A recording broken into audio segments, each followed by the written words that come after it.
قدرمنو اوریدونکو او لیدونکو ستړي مسئ د وایس اف امریکا ډیوه یوه ساعته خبري خپرونه کې تاسو ته ښه راغلاست وایو ستاسو قرباني یو زه کلثوم کاکړ او زه اشفاق مومن د جمعې ورځ د کال د 2013 د اکتوبر د میاشتې 15 نیټه د پاکستان کې د وخت د ماخستن 10 بجې سوي دی افغانستان کې 9 او دلته واشنگټن ډي سي کې د ماپښین 1 بجې سوي ده را سره ملګري اوسېږي د خبرونو تفصيلي راپورونه درته وړاندې کوو په ول درته وړاندې کوو د نن ورځې سرټکي د پاکستان سپریم کورټ د پیښور په آرمي پبلک سکول د ترخګر حمله د پلټنو لپاره د عدالتي کمیشن جوړولو حکم کړی ویلي چې په شپږو هفتو کې به خپل راپور جمع کړي د پاکستان د احتساب ملي ادارې نائب د پاکوبو په قضیه کې د غبن په تور په قومي اسمبلی کې د مخالفو ډلو مشر او د مسلم لیگ نواز ګوند مشر میاں شهباز شریف نیولې دی او اعلان کړی دی چې سبب یې محکمې ته وړاندې کوي او په جمهوریت کانګو کې د جنسي تشدد کار شو خزو علاج کوونکي ډاکټر ډینس مکويګي او په عراق کې د یزیدي اقلیتي ډلې د بشري حقوقو فعال او د داعش لخوا جنسي غلامۍ ښکار شوې نادیه مراد د کال 2013 د امن نوبل انعام ګټلی دی قدرمنو اوریدونکو او لیدونکو د دې ترڅنګ یو شمېر نور مهمو خبرونو تفصیلي راپورونه لرو سره خبرونه کې ملګري اوسېږئ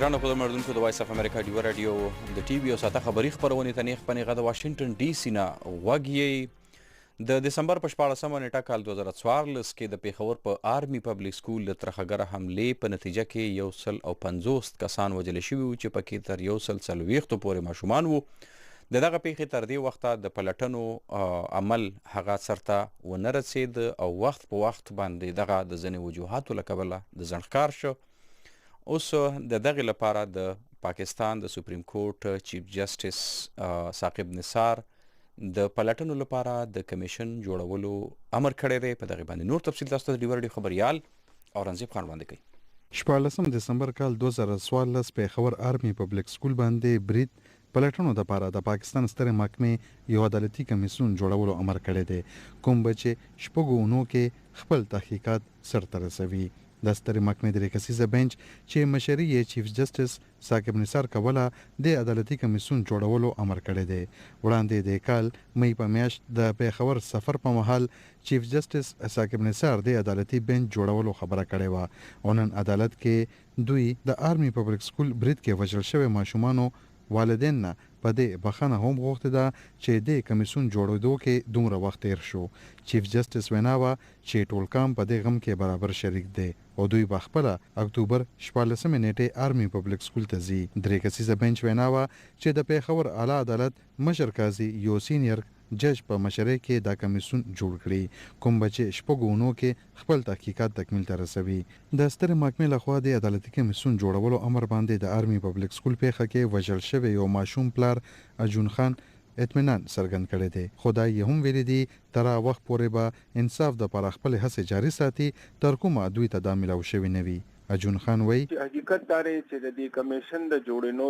دونه پس زمونږ د والدینو یو امتحان سٹارټ شو او الله نه به ان شاء الله ډیر امید لرو دا ماشومان مونږ سره دي د دې دا وینا مونږ به د خپل شی تر هغه حد پورې راسو چې تر څو پورې څوک چې د دې ذمہوارو دا غینه چې کوم غفلت شوی د سکیورټي په مد کې هغه ته چې تر څو پورې مونږ سزا نه ورکړي مونږ به د دې نه وروسته نه کېږو باقي تاسو چې کوم دا ذکر وکړو د نورو جوډیشل کمیشنو نو حقیقت دا دی چې هغه سیاسي خبرې وي دلته مونږ سیاست نه کوو زمونږ نه اولاد تلې زمونږ بچي مونږ نه تلې زمونږ د جسم حصہ مونږ نه تلې دا تاسو یقین ساتئ تر اوسه پورې چې کوم نه هغه بچي مونږ نه هیر کړي چې هغه مونږ ډیر په خوارو باندې ډیر په مهنت باندې یقین ساته بچي لویل ډیر ګران کار دی نو مونږ چرېم داسې نشو کولای چې دی به مونږ نه په آرام باندې کینی او دی جوډیشل کمیشن بس ریزلټ وره بس د یو بل وژل شوی ماشوم پلار فضل کریم ایډوکیټ ډیوه ریډیو ته ویلي دي چې وړاندې هم په ډیرو پیښو دغه شان عدالتي کمیسیون جوړ کړی شوی دی خو چرته هم ذمہوارانو ته سزا نه ده ملاو شوی فضل ایډوکیټ وای نو د تش کمیشن خو غوښتنې او یا پاغي دغه څدونه خاص اثر نه لري زمو په ذاتی تور باندې اوس زه د حکومت نه غوښتنه کوم چې یو ټروت اور ریکنسیلیشن کمیشن دی جوړ شي کوم چې د یونایټډ نیشن د انډر داغي چې کوم یو پروتوکول دی یا یورپین یونین چې کم از کم مونږ داسې وګڼو چې داسې کسان شته داغي په دغه کې نگرانۍ کې د ټروت اند ریکنسیلیشن کمیشن د دې واقعي شفاف تحقیقات وکړي او بیا ذمہدارانو ته داغي په مطابق سزا ملو شي. نو دا موجوده چې کوم سیټ اپ ته د نه خو ډیر زیات نه مونږ امید لرو او نه ډیر زیات مطمئن یو، بلکې زه خو دا ګورم چې دا صرف خندا کیږي، ډرامه بازی کیږي. د دې واقعي ذمہواری احسان الله احسان کوم چې د تحریک طالبان ترجمانو هغه قبل کړی و، مونږ ته آرمي د واقعي نه فورن پس کوم بریفینګ را کړی و، هغه کې مونږ ته ویل چې دا دی کړی دا نن کته سو ګوري یو نیم کال کېدو ولا دی چې هغه احسان الله احسان د آرمي سره د سرکاري مهمان په توګه باندې وسیږي، هغه عدالت نه پیش کوي، هغه له سزا نه ورکوي. خو د دې نه د زموږ شکوک او شبهات زیات تیزیږي چې یس دې کې دغه ادارې په خپل ملوث دي. کال 2014 دسمبر په میاشت کې پیښور آرمي پبلک سکول باندې برید کې یو نیم سل نه زیات تنان چې اکثر لا ماشومان وو وژل شوي وو او د دې ذمہواری تحریک طالبان قبول کړې و.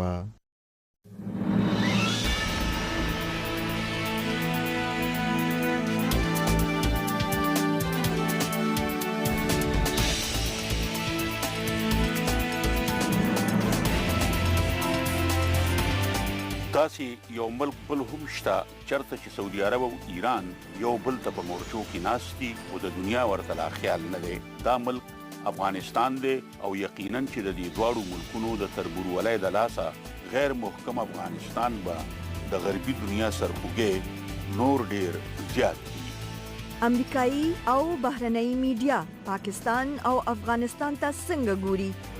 وړاندې کوونکې مختار خلیل، ځای VOA ډیوه.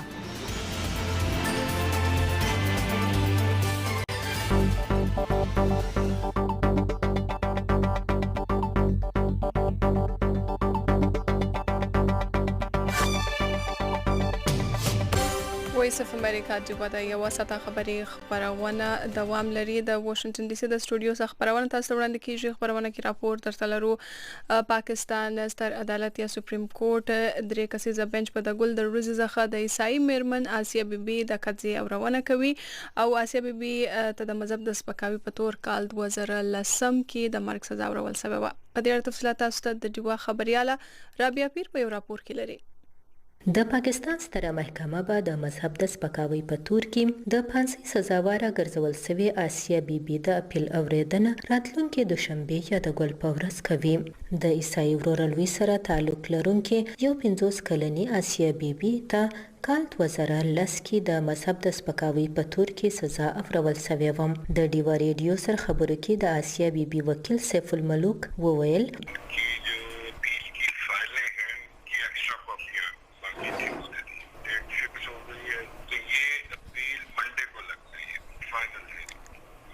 سترې محکمې د آسیا بیبي د مقدمې د فایلونو کاپي غوښتې و. نن نیټه وټاکل شوه او د دوشنبه یا ګل په ورځ به دغه اوریدنه کیږي. د سیف الملوک تر مخه د دغه مقدمې اوریدنه به د ستر قاضي ثاقب نثار په مشرۍ کې درې غړیزه بنچ کوي. د آسیا بیبي وکیل سیف الملوک وایي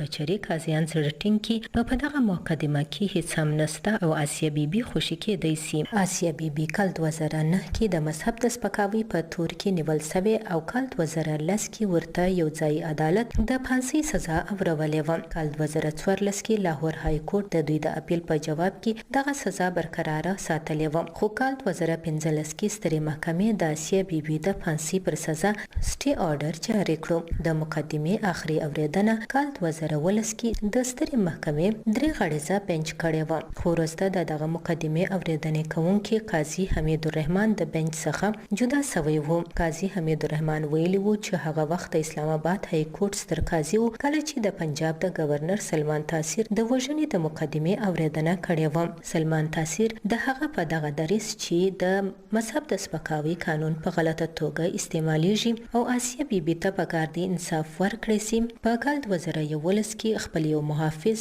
ممتاز قادری د اسلام آباد کوهسار بازار کې وژلی و، خو وروسته ممتاز قادری ته د مرګ سزا اورول سوې و او کال 2014 کې هغه ته سزا هم ورکړې سوه. په پاکستان کې مدني ټولنې او څه سیاسي مشران هم د مذهب د سپکاوي قانون په غلطه توګه په استعمالېدو اندېښنې څرګندوي او په دغه قانون کې د بدلون غوښتنې هم وخت په وخت مخې ته راځي، خو د مذهبي ډلو د فشار له وجې په دې اړه تر اوسه څه ګامونه نه دي پورته کړل سوي.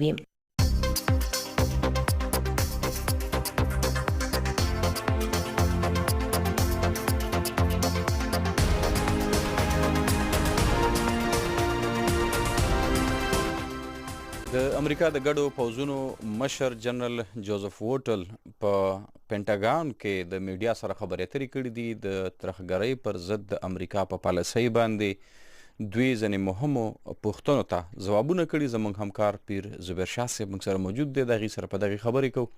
پیر صاحب سړي مشئ.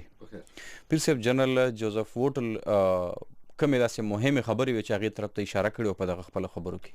نو د کوم بنیادی خبره کړې ده پاکستان په حق لا خبره کړې ده او په د خبرې په داسې ټایم کړې وي چې شاه محمود قریشي هم دلته او هغه واپس خپل دوره دلته ختمه کړ راغلی او یو اس انسټیټیوټ اف پیس کې خبرې کړې وي. خو بل جنرال جوزف ووټل دا وایي چې موږ پاکستان ته بار دا وایو او سم ورته وایو چې پاکستان د موږ سره مرسته وکړي چې افغانستان کې د تشدد کې کمی راولي، او بل دا ورته چې موږ دوی ته دا ویلي دي چې په پاکستان په خاوره کوم طالبان مشران دي لیډران دي هغوی چې باید دې نه کومک ورکولی شي نه اډرونه ورکولی شي، دا جنگ چې کوم دوی دلته نه چلوي هغه دې بند کی، او بل چې کوم د طالبان تګ را تګ د دلته دوی په خاوره او دلته چې کوم دوی ته کومک ورسره کیږي دوی لاجونه کیږي چې دا هدیم بند شي. بیا دا خبره وکړه چې موږ ته اندازه شته چې پاکستان ځنې ځایونو کې دوی ترهګر په خلاف اکشن کړی دی، هغوی علاقې صفا کړي دي، خو اوس هم هلته مسله شته او موږ پاکستان سره دا هغه کوو چې دی موږ په دې خبرې کې موږ ورسره دوی کومک ضروري دی او موږ په پاکستان ته بار دا وینا کړې ده. نو دا دنه تپوس هم شوی سپیشلی کله شاه محمود قریشي دلته دا خبره بار کوله دوی ته په یو اس انسټیټیوټ اف پیس کې دا ویل چې په پاکستان کې سم منظم دوی موجودګي نشته د طالبانو یا د ترهګرو او موږ علاقې کلیر کړې دي او ویلي دي چې یو اس په دلته کانګرس نه څوک زی یا نور خلک چې څوک تګ غواړي او راشي پاکستان کې په خپل دی وګوري.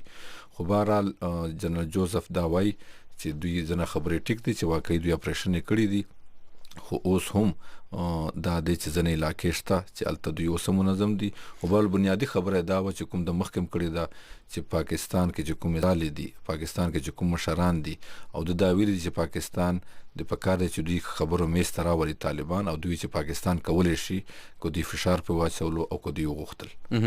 بله پیر صاحب، تاسو د شاه محمود قریشي صاحب خبرو وکړه د پاکستان خارجه چارو وزیر، هغې په سپینه ماڼۍ کې د امریکا د امنیتي چارو سلاکار سره هم خبرې اترې شوي دي او بیا د هغې وروسته د امریکا د ګډو پوځونو مشر له خولې دغسې خبره مخې ته راځي. نو دې مطلب دا دی چې ګینې د دوی خپلو کې په دغه خبرو سلا نه ده راغلې، پاکستان چې خپله کومه مقدمه دلته واشنګټن ته راوړې وه چې د دواړو ملکونو ترمنځ دغه اړیکې هوارې شي، په دې کې چې کومې ستونزې دي هغه هوارې شي او دغه شانته کې دغه د پاکستان دننه د ترهګرو په اډو باندې چې د امریکا کومې غوښتنې دي هغې ته داسې کم ځوابونه وکړي چې ګنې دغه مسله ختمه شي. نو داسې ښکارېږي چې ګنې دغه خبرو باندې سلا نه ده راغلې. نه، په دې خبرو بالکل سلا نه ده راغلې. دا چې کوم ولې چې امریکا اوس یو غوښتنه ده، امریکا دا وایي پاکستان ته چې تاسو موږ سره دوه کارونه وکړئ، یو خو تشدد کم کوي هلته موږ سره مرسته وکړئ، او تشدد به څنګه کمیږي چې د طالبان خبرو ته راولئ یا دوی ونیسئ یا یې موږ ته په حواله کوي یا یې افغانستان ته په حواله کوي، او پاکستان دې ته راضي نه دی. اوس پاکستان چې مخکې کوم کوم خواجه آصف چې وزیر خارجه و د خبره کوله، آصف غفور هم دا خبره کړې ده چې کوم فوجي بیان دی، او شاه محمود قریشي پرون خبره وکړه چې موږ به کوشش کوو خو موږ دومره اثر نه دی پاتې. نو پاکستان مخکې ټول دنیا ته دا ښودل چې موږ په طالبان موږ په کنټرول کې دي او ښه ښکاره به ویل چې موږ سره دي، خو اوس دوی وایي چې کله وخت راغی چې کله مرسته پکار ده، چې کله دوی اوس وایي چې خبرو ته راوله، نو پاکستان وایي چې موږ خو په اثر نشته. خو بهرحال موږ دلته وکتل چې جان بولټن، مایک پمپیو د نه مخکې چې کله مایک پمپیو په پاکستان سفر کړی او چې نور کوم سفارتکاران دي چې هر څوک هغوی یو غوښتنه ده، هغوی دا دی چې افغانستان کې به تاسو هغه مرسته وکړئ چې کوم تاسو وایي چې موږ به یې کوو او تاسو یې نه کوئ. نو دا چې کوم هغه د شاه محمود قریشي په خپله پرون دا خبره وکړه چې ما خو خیال دا و چې دوی به کله چې زه میلاو شم ورسره نو دوی به ما ته ډېر غصه به وي او ډېر به راوکاږي، خو بیا وکاندل چې راوی نه کاږلم. نو مطلب دا و چې پاکستان تم را پته شته چې امریکا اوس دا جنگ ختمول غواړي، دا جنگ ګټل غواړي، دا د امریکای تاریخ ټول نه غټ جنگ دی او دوی ته پته شته چې پاکستان د زالو نه بغیر چې کله پورې طالبان دلته وي، چې کله پورې دوی ته علاجونه کیږي. جنرال نیکلسن چې کله پخوانی هغه ریزولوټ سپورټ مشر امریکایي جرنال، هغه دا ویل چې طالبان په پاکستان کې ښکاره ګرځي او هغوی علاجونه کیږي هلته او په کار چې موږ په پاکستان فشار واچو. نو مقصد دا نیټو هم وایي، دا هر سړی جنرال جوزف ووټل دا خبره کړې وه، د نه علاوه جنرال ډنفورد دا خبره کړې وه. او پاکستان ته یو میسج دی، او که پاکستان دا کارونه کو نو دا اړیکې به نور هم خرابېږي او موږ به ګورو چې نور امریکا څه ګامونه داسې اخلي چې پاکستان دې ته راضي کړي چې دوی همکاري وکړي ورسره. پیر صاحب اخري پوښتنه، پاکستان ته چې کومې مرستې د امریکا لخوا مالي مرستې کېدې دغه شانته کې په دفاعي مد کې کېدې، نو دغه مرستې د بحالولو په نږدېیو کې داسې کوم امکان په نظر نه راځي؟ بالکل، چې کوم ګوره مرستې دوه قسمه، اصلي چې کوم کولیشن سپورټ فنډ ورته بند کو اخو بیا نه راځي ورته. د نه علاوه چې کوم نور فوجي امداد دی هغه په بند کړی دی او بندي به، او بل دلته بیا امریکای سره یو مسله دلته دا ده چې آیا دوی ګوري او پاکستان هم داسې ځان ورته شو کوي او داسې کارونه کوي لګیا دي چې امریکای ته ګرانه کړی ده. امریکا به یا خو پاکستان باندې دومره فشار واچوي، هغه په امریکای پر ډېر آسان دی، دی اف ای ټی اف کې واچول، ګری لیست کې امریکای په غوښتنه واچولو، آی ایم اف که په امریکا وغواړي نو یو شی به ورنکي، ورلد بانک به ورنکي. خو امریکا دا نه غواړي چې یو داسې ملک چې 200 میلیونه خلک پکې هغه سره نیوکلیري جوهري اسلام د ورسره او یوت پاپولیشن دی، نو هغوی وایي که فرض که دا غیر مستحکمه شو نو افغانستان به رانه هیر شي. افغانستان خو وړوکی ملک دی، دومره آبادي هم نه ده. نو پاکستان هم ځان داسې ورغه کړی دی. اوس پاکستان مثال درکم چې مخکې به دوی امریکای ته هغه چې دوی میزایل جوړوي او میزایل خو بیا هم برنه ټریک کېدی شي څه طریقه، اوس دوی ورته وړوکي اسلحه جوړوي. نو هغوی نور هم پریشانه کړي دي چې داسې نه چې دا پاکستان غیر مستحکمه شي او موږ په فشار لاسه، نو هغه هم خطر وي. نو امریکا اوس کوشش، او بل امریکای انحصار هم شته، پاکستان هم ډېر انحصار په امریکا دی، خو امریکا هم اوس هم چې کوم جنگ کیږي په افغانستان کې دا د پاکستاني ځکه استعمالیږي، دا لارې هوایي لارې استعمالیږي، ځنه انټلیجنس هم سره دوی مرسته کوي. خو اصلي خبره دا ده چې پاکستان دوی داسې کوشش کوي چې داسې حد پورې فشار پې واچو چې د غیر مستحکم هم نشي او مونږ کار هم وشي. خو ما نه دی خیال چې داسې به وشي، ولې چې امریکای سره اوس ټایم نشته، 12 کاله وشو او پاکستان پالیسي دا ده چې په امریکا ټایم تېروه چې ستړي یې کړي او دې ته مجبوره کړي چې د ځینه ووځي. ولې چې څومره طالبان په امریکای په راتلونکي یا په هغوی په هلته پاتې کېدو نه دي خوشحاله، دغسې پاکستان هم نه دی خوشحاله او دی نه غواړي چې امریکا په افغانستان کې اډې وي. ولې چې دلته اډې وي نو سبا به دوی نه جوهري اسلحه به هم ورنوړي، دلته ترهګر دي، حافظ سعید د غوندې، جیش محمد غوندې، دا ټول کاروایی به کوي. نو مقصد دا دی چې په امریکای ته چیلنج دی، خو وخت سره به دوی دا فشار رو زیاتېږي. ډېره مننه پیر صاحب تاسې. ډېره مننه. مهم خبرونه چې چرته هم وي تر تاسو یې درسوو. د باخبره خلکو سره غږیږو. د پاکستان او افغانستان تر مابین پر دغه چمن سرحدي پولو باندې اقدامات اخیستل کېږي. صرف 400 نه ده، ټول ریجن دی. هغه خبر خپروو چې تاسو یې مهم بولئ. د راکیا نو اورېدل چې څنګه دلته په امریکا کې دوی خپل کار شروع کړ او اوس یې وده. ټویټر @VOA_Diva، فیسبوک VOA Diva.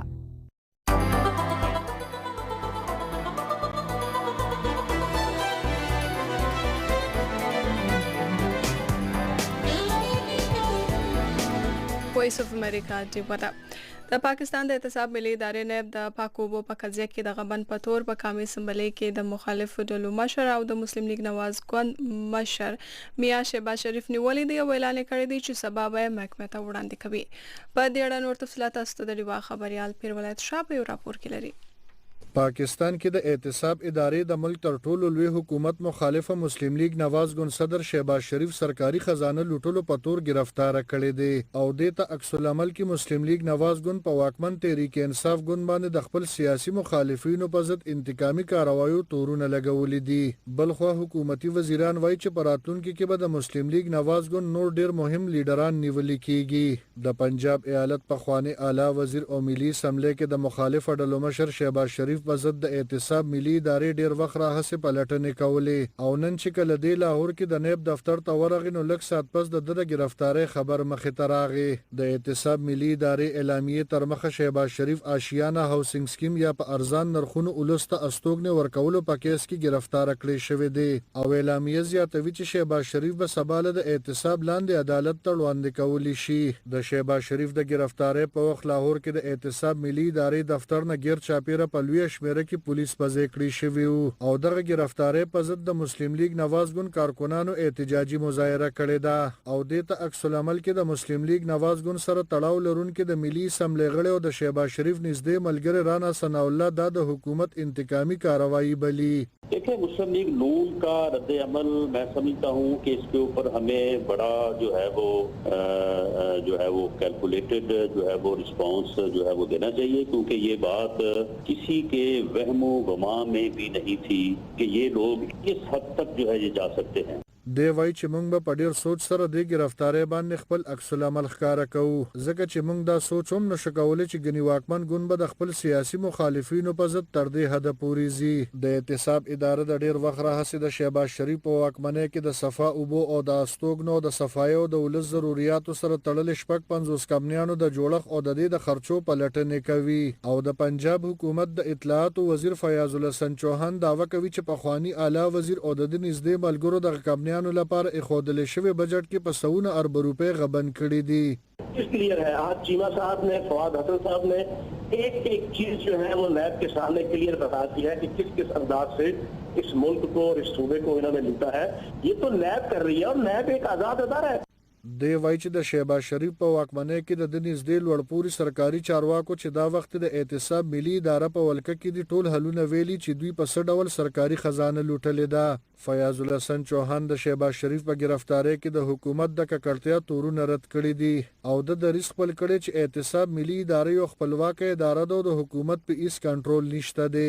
فیاض الحسن چوهان او بیا د اطلاعات مرکزی وزیر هم دا پخلې کړي چې ګنی راتلونکي کې به د تیر واکمن مسلم لیگ نواز ګوند نور مهم لیډران نیول کیږي. سروزړوان د شهباز شریف یو نږدې ملګری او د پنجاب اسمبلی غړي رانا مشهود ویلو چې د دوی د ګوند د هیواد طاقتور قوتونو سره اړیکې پزې شوې دي خو بیا مسلم لیگ نواز ګوند د رانا مشهود دا بیان د شخصي رائے ګرځولې و.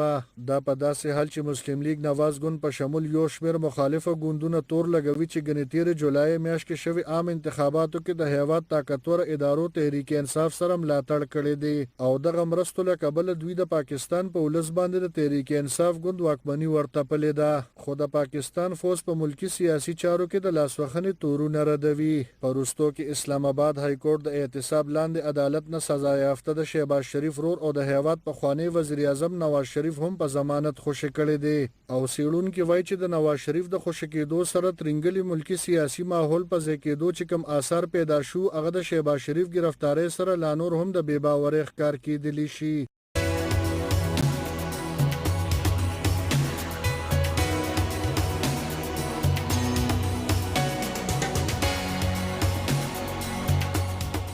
په پاکستان کې اقتصاد پوه وایي چې په ګرد ملک د بجلی د ګیس او دغه شانته کې په یو شمېر نورو د استعمال سیزونو په بیو کې د اضافي وجه د IMF یا د اقتصادي مرستو نړیوالې ادارې لخوا پاکستان څخه غوښتنې دي او دوی وایي چې د پاکستان سره بله کومه لار نشته دی نو همدغه لار پاتې ده چې دغه په دغه طریقه باندې خپل خزانه ته پیسې راوړي او دغه شانته کې د ملک چې کم قرضې دي د ملک د چلولو لپاره چې څومره پیسې پکار دي نو هغې دپاره همدغه یو لار پاتې ده او دغه شانته کې د حکومت په ضد باندې که د خلکو کم دغسې فکر وي نو وایي چې دغه خبره په ځای نه ده. نور تفصیل د ډیوه ریډیو خبریال ارشد حسین تاسو ته په خپل راپور کې وړاندې کوي. د اقتصادي چارو کارپوهان وایي چې د پاکستان اقتصاد د مهال د سخت ستونزو سره مخ دی او د IMF په وړاندیزونو د عمل کولو نه بل کوم لار نه لري. د خزانه پخوانی مشیر ډاکټر سلمان شاه وایي د هیواد اقتصاد د مهال د سخت مشکلاتو سره مخامخ دی او په تیرو وختونو کې د هیواد د بجلی په څنګه کې چې د کم بنیادی اصلاحاتو ضرورت وو هغه ونکړې شول او بې درېغه قرضې اغستل شوي او کو اوس حکومت دغه حالاتو نه وتل غواړي نو په هغه ټولو سیزونو به عمل کول وی چې IMF وړاندیزونه کوي. आपका जो खसारा है मालियाती खसारा जो इस वक्त कोई 7% के करीब है तो उसको आपको 2-2.5% GDP का उसको कम करना पड़ेगा. इसी तरह आपको अपने करंट अकाउंट डेफिसिट में खासी एडजस्टमेंट करनी पड़ेगी जिसका मतलब ये है कि आपके जो एक्सटर्नल अकाउंट है उसके आपको पॉलिसीज बनानी पड़ेंगी जो कि इसको کنټرول में लेके आए. هغه وای دا وخت مالیاتي خساره خوښه 2% ده او دا به د GDP 2.5% ته راوستل وی. د دې ترڅنګ د جاری کاتو په خساره کې به هم اډجستمنت کول وی او د ایکسټرنل اکاونټ په باب له به هم پالیسیان جوړول وی او کو هیواد اقتصادي وده کول غواړي نو د شخصي سېکټر سرمایه‌کارۍ ته به ترغیب ورکول وی. اخوا یو بل اقتصاد پوها او اسلام آباد کې د مسلم یوت یونیورسيټي وایس چانسلر ډاکټر طاهر حجازي وای دا محل په ګرد نړۍ کې د پاکستان په نسبت د ګیس او بجلی بیې سیوا دي او د IMF وړاندیزونو ته وکتل شي نو دا پر ځای ښکاري. बिजली की कीमत बढ़ाना पाकिस्तान में या पानी की कीमत बढ़ाना या गैस की कीमत बढ़ाना बहुत ही पॉलिटिकली अनपॉपुलर डिसीजंस हैं क्योंकि ये हमारे जो अवाम है उनकी परचेजिंग पावर से ज्यादा है. लेकिन हमें समझना चाहिए और हमें बड़ी हुकूमत को इस पे هغه وخت هم په پاکستان کې د بجلی او ګیس قیمتونو سیوا کول به یو غیر مقبول فیصله وي خو موږ له په دې ځان په هول وی چې حکومت سره د دې نه بغیر بل لار نشته. د پانګې نړیوالې ادارې IMF چې د پاکستان حکومت ته د ملکی اقتصاد خکولو لپاره کوم تجهیزونه کړي په هغه کې سټیټ بانک او پاکستان لا نور خپلواک جوړول د منی لانډرینګ او ترهګرو د مالی مرستو د مخنیوي لپاره د سختو ګامونو پورته کول شامل دي. او خاغلی سلمان شاه بیا وای غني چې د پاکستان لخوا د منی لانډرینګ د مخنیوي لپاره تر دې دمه پورته کړي ګامونه ناکافي دي. तो जाहिर है कि ये निज़ाम इस तरह से तो नहीं चल सकता. उसको आपको टाइटन अप करना पड़ेगा, दुरुस्त करना पड़ेगा और स्टेट बैंक में आपको बहुत ज्यादा महारत लानी पड़ेगी और उसको बिल्कुल इंडिपेंडेंस ऑटोनॉमी देने की बहुत जरूरी है और वही कानून भी वही कहता है. هغه وای نه غني چې دا ګامونه به کافي وي. مونږ ګورو چې پرستو کې د بینامي اکاونټونو معاملې مخې ته راغلي او مقدمه په عدالت کې روانه ده. یعنی دغه بشمیره بینامي اکاونټونو د لارې د پاکستان نه رقمونه په غیر قانوني ډول لېګل شوي دي او د دې د مخنیوي لپاره به د بانکونو نظام لا نور سمول او سختول وي او د دې لپاره به په سټیټ بانک کې مهارت راوستل وي او دغه اداره به خپل واک ته پرې خودل وي. اخوا ډاکټر طاهر حجازي هم غني چې د منی لانډرینګ او د ترهګرو د مالی مرستو د مخنیوي لپاره لا نور سخت ګامونه اغستل پکار دي. خو زیاتوي چې اکثر لا منی لانډرینګ د هغه هیوادونو ترمنځ کیږي چرته چې د خلکو لپاره د روزګار او کاروبار په موقعو کې تفریق وي. مطلب د دې دی چې د پاکستان خلک امریکای یا بل کوم یورپی هیواد ته رقمونه ځکه لیږي چې هلته د روزګار او کاروبار موقع زیاتې وي او د کاروبار کولو لپاره اسانه هم د پاکستان په نسبت زیاتې وي. نو باید پکار دا چې پاکستان حکومت د کاروبار موقع پیدا کړي او خلکو له کاروبار اسانه وګوري. ارشد حسین، وایس اف امریکا، ډیوه ریډیو، اسلام آباد.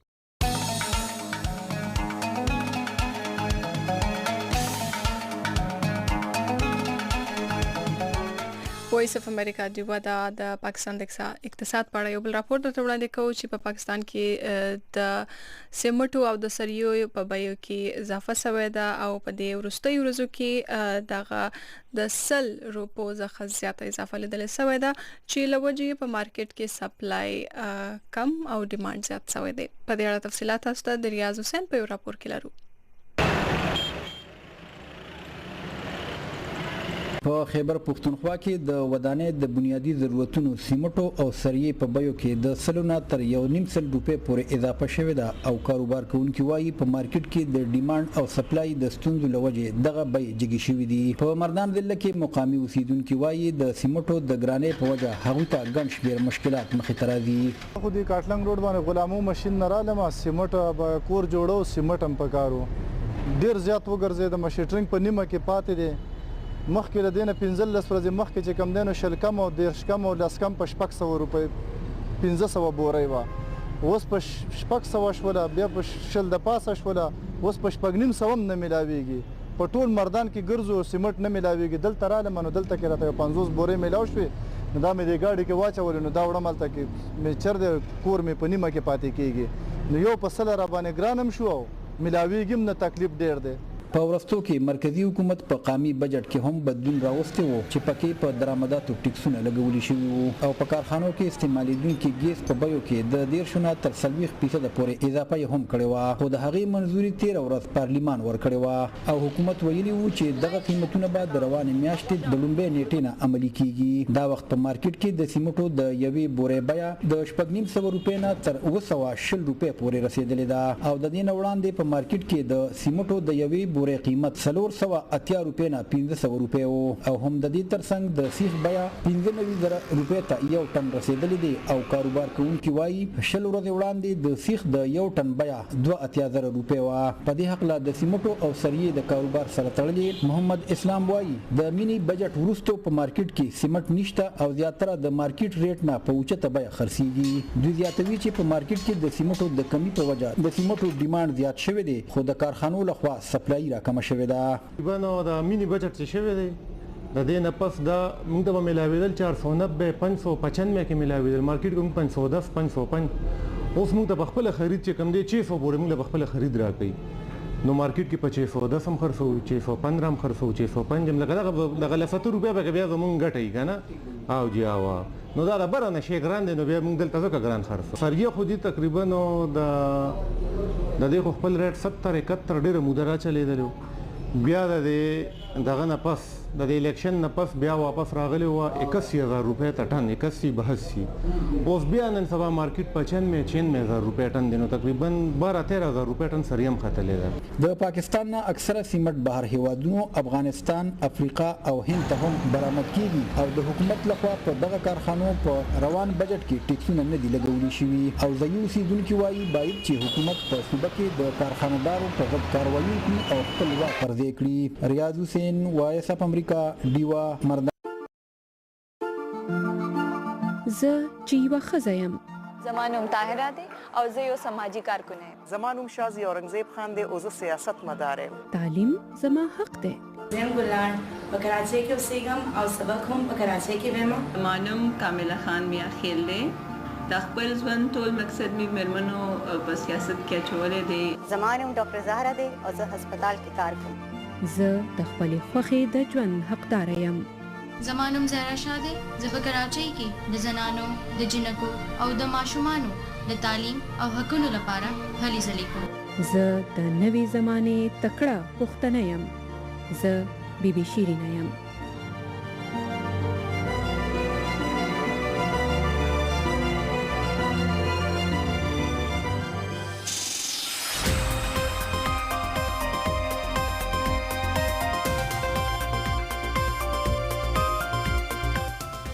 د خیبر پښتونخوا په 9 شامل شوو ضلعو کې چې پخوا کمې قبایلي سیمې وې د افسیار نظام د ختمېدو وروسته هم وخت په وخت داسې پیښې مخې ته راځي چې هغه د افسیار د نظام لاندې کېدی شوي خو په موجوده وخت کې د خیبر پښتونخوا صوبې سره تړل شوي دي نو دغلته کې د دې سره غبرګ کمبل نظام ساتل یا چلول دغلته کې د افسیار یو قسم لا د نه ختمېدو علامات دي. په مومندو ایجنسۍ کې دغه شانته کې د یو ځایي لښکر لخوا د یو کورنۍ یو کس په جرم باندې د هغې کورونه سوځول شوي دي او دغه شانته کې د هغې کورنۍ بېکوره کړی شوي دي. دا پیښه د مومندو په تحصیل ساپو سیمه کې رامنځته شوې ده. د ډیوه ریډیو خبریال رشد مومن په نور تفصیل تاسو ته وړاندې کوي. نن د مومند ضلع تحصیل ساپو کې قامي لښکر 2 کورونه وران کړي دي. ځای خلک وایي دغه لښکر یې ځکه کړی چې په شخصي دښمنۍ کې اجرتي قاتلان کارولي وو، کوم چې د ځای روایتو پر ضد دي. ضلعي انتظامی چارواکي وایي د لښکر کورونو ورانول د حکومتي عملدارۍ په لاسو کې د اغستو برابر دي. ځای خلک وایي په شخصي دښمنۍ کې یو فریق اجرتي قاتلانو ته د مخالف فریق د وژنې لپاره پیسې ورکړې وې، کوم چې تیر ورځ یو تن په ډزو وژلی وو. ځای خلکو دغه اجرتي قاتلان ژوندي نیولي وو او دغه سیمې یو اوسیدونکی وایي هغې کې یو قاتل خلکو په کاڼو ویشتلی او د سخت ژوبل کېدو وروسته یې پرې ډزې کړې وې.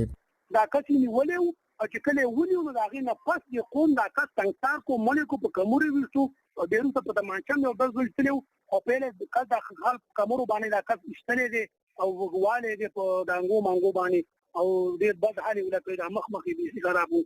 د مومند ضلع انتظامی یو چارواکي د غږ نه خورولو په شرط ویل چې د لښکر کورونه ورانول د حکومتي عملدارۍ په لاسو کې د اغستو برابر دي او دوی د ساګي سیمې سره تعلق لرونکي نږدې 20 تنان نیولي دي او لښکر کې شریکو تنانو د نیولو لړۍ روانه ده.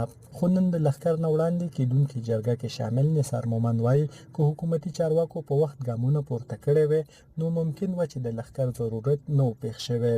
که دغسې عمل لکه دا چې نن وشو نو زما یقین دی بیا به دغسې بل کار په پیسو باندې ونشي او که نه دغسې د پیسو دې کار ته دوام ورکړی شي او حکومتي خیسو ته خبره پاتې کړی شي نو بیا به دغسې خلک راځي په پیسو باندې به خپل هدف حاصلوي او خلک به تښتي یا به وځي د هغه وطن نه ځای او بیا به چې دی نو دغسې په دا سلسله به ډېره زیاته شي. حکومت پرون هغه خلک اریسټ کړی دی نو زما یقین دی نن به په لښکر کې هغه غوسه او هغه دغه مخې ته نه ښکارېده. د ساپو دغه سیمه وړاندې د وسلوالو کلک واک لاندې پاتې شوې وه.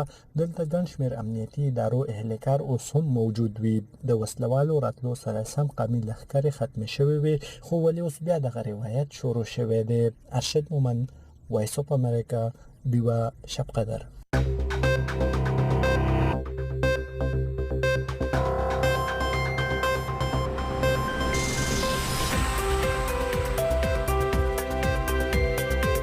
وایس اف امریکا ډیوه د تاسو ته یو بل راپور وړاندې کوو. په پېښور یونیورسيټي کې زده کوونکو د یونیورسيټي کې د فیسونو د زیاتوالي په ضد احتجاج کړی وو چې په دغه لړ کې سلروست زده کوونکي نیولي وو چې بیا وروسته د زده کوونکي راخوشي کړل شوی دی او بیا د زده کوونکو د کم د متحده طلبه محاذ مشر عابد یوسفزی وایي چې هم د احتجاج په ټوله صوبه کې پیلوي. تفصیلات تاسو ته سادیه قاسم شاه یو راپور کې لري. په پېښور یونیورسيټي کې د فیسونو زیاتوالي خلاف د متحده طلبه محاذ کم سلیریش احتجاج کوونکي نیولي شوي وو د سیاسي مشرانو په مداخلت آزاد کړی شوي او زخمیانو په هسپتال کې علاج روان دی. خو د متحده طلبه محاذ لیډر عابد یوسفزی وایي اوس به دوی دغه احتجاج پوره صوبې ته خوروي او دوی په یونیورسيټو کې د مفت تعلیم او د فیسونو خاتمې لپاره به دغه تحریک له دوام ورکوي. د متحده طلبه محاذ لیډر عابد یوسفزی د فیسونو زیاتوالي په هکله وی او ای ډیوه ته دا وویل او چې دا به 36,000 ته ورسي. دا انوال فیس چې کوم دی دا به چې کوم مارنینګ دی دا به 48-50,000 ته رسي، کوم ایونینګ دی دا به 90,000 ته رسي، سیلف فاینانس دا به 95,000 ته رسي. دا چې کوم هاسټل فیس 32,000 هغه به چې کوم دی 38,000 ته رسي. مونږه چې کوم دی اوس په ټول صوبه او په ټول پاکستان کې چې کوم دی دا یو موومېنټ شروع کوو د فری ایجوکیشن. دا تحریک په چې کوم دی اوس ټول صوبې ته خوريږي او په هر یونیورسيټي کې به طالب علمان روزي هغه به د فری ایجوکیشن خبره کوي. 13 کالو کې کم فیسونو اضافه شوي دي دغه اضافه به واپس فی مست اینڈ چې کوم دی نو دا زموږ سلوګان دی فی مست اینڈ. تیر کال هم 14 ورځې د مختلف طلبه تنظیمونو د متحده طلبه محاذ په نوم په ګډه د فیسونو زیاتوالي او د طلبه نور تعلیمي مسلو باندې احتجاجي پرلط کړو. هغه وخت صوبایي وزیر مشتاق غنی مداخلت سره د پېښور انتظامی دغه طلبه سره د فیس خاتمه غوښتنه منلې و. خو عابد یوسفزی وای اوس یو ځل بیا د پیښور یونیورسيټي انتظامی دغه فیسونو کې 10% زیاتوالی فیصله کړې ده او دې باندې عمل هم شروع کړي ځکه دوی دغه احتجاج کولو. اوس بیا د دوی چې کم دی د 10% پوزیشن فیصد اضافه وکړه. زموږ سره په پیښور یونیورسيټي کې په یو کیمپس کې دنه انجینیرینګ یونیورسيټي دا او میډیکل یونیورسيټي دا. د انجینیرینګ یونیورسيټي دا یو کال د هاستل فیس 11000 روپے دی. د میډیکل یونیورسيټي د یو کال د هاستل فیس 13000 روپے دی او د پیښور پوهنتون د یو کال فیس 34000 روپے دی. نو موږ دا خبره کوو چې آیا په یو جورسډکشن په یو کیمپس کې دا دوه قانونونه څنګه چلی. خو پولیس په دغه احتجاج کوونکو سخت لاټھی چارج وکړو او تشدد سره ډیر طالب علمان زخمی هم شو. په طلبه کېدونکو دغه تشدد خلاف نه یوازې په سوشل میډیا د دې پر ضد تنقید وشو. عوامي نېشنل پارټي او نور سیاسي جماعتونو هم دغه طالب علمانو سره دغه بد سلوک غندنه وکړه. خو د پیښور یونیورسيټي یو پخوانی طالب علم او سټوډنټ لیډر طارق افغان وایي په پیښور یونیورسيټي کې د فیسونو زیاتوالی دغه مالی بوج په طالب علمانو اچول سنوي خبره نه ده. ټول په سټوډنټ ذکر راځي چې دا ریوینیو جنریشن چې دی دا پیسې یونیورسيټي ته جزء د سټوډنټانو د هاستل اډمیشن شو د یونیورسيټي د ډپارټمنټ اډمیشن شو یا داسې نور قسم فیسونه چې دي دا غینه چې د یونیورسيټي فند ته پیسې زی او دا بیا په دې ملازمینو باندې تقسیمیږي. په یونیورسيټي کې د کلاس 3 ملازمین دي د کلاس 4 ملازمین دي دا غي باقاعده الیکشن کې یغي پروټیسټ کوي یغي احتجاجونه کوي هغه یونیورسيټي هم بندي. خو هغه ته څوک هم سنوي نه وته وایس چانسلر سوی نه وته انتظامیه سوی چې کله سټوډنټ د خپل حق لپاره आवाज اوچتای دی حق نه دغه اډمنستریشن د پولیس په مدد سره بیا چې دینو دغه سټوډنټان چې دینو دا د کړي ډیپرایو کوي. طارق افغان وایي اکثر په خو میرټ راتلونکي طالب علمانو به په یونیورسيټي کې ځکه داخله وانه غستله چې فیسونه به نشي ورکولای. د پیښور یونیورسيټي ویب پاڼې باندې هم د یونیورسيټي وایس چانسلر محمد آصف خان دا منلي چې یونیورسيټي مالی مشکلاتو سره مخ و او دوی بیا د داسې مالی مشکلاتو د زیات داخلو او نور طریقو سره هوارولو کوشش کړي او دای منلي چې په یونیورسيټي کې 1400 د یونیورسيټي ریټایرډ عملی ته دوی په تیر 15 کالو کې 800 میلیون روپۍ یا 8 کروڑ روپۍ په پنشن کې ورکړي. اوس داسې ښکاري چې یو ځل بیا د پیښور انتظامیه په فیسونو کې د 10% اضافي سره دغه مالی بوج په طالب علمانو اچول غواړي. خو د متحده طلبه محاذ تر مخه دوی به د مفت تعلیم لپاره تحریک چلوي او فیس مست اند دا غوي ناره ده. سادیه قاسم شاه وایس اف امریکا ډیوه نیوز پیښور. زما دا پوخ یقینو چې په ازادۍ او مرکبه ځانته یو لار خوخم ماته پته وا چې که ځان د یو نه بیلوم نو بلبا لازمن خوخم که بل څوک کوي او کنا صحیح کار صحیح. د هر انسان ژوند باید د بل لپاره یو مثال جوړ شي. د هر عمل یو عکس العمل ضروری. د انسان لاس ته هغه سرازي چې صحیح کړي. تاسو هم بدلون راوستئ شئ. تاسو هم بدلون راوستئ شئ. تاسو هم بدلون راوستئ شئ. دا ټول په یو وخت کې عادي خلک وو خو د نورو په ژوند کې یو لوی بدلون راوسته. که هغه وړوکی وي او که غټ تاسو هم دغه بدلون راوستلی شئ. بی بی شیرینا د هفتې و ورځې د پاکستان په وخت د سهار 6:30 نه تر د 8 بجو پورې کتلې او اوریدلې شئ.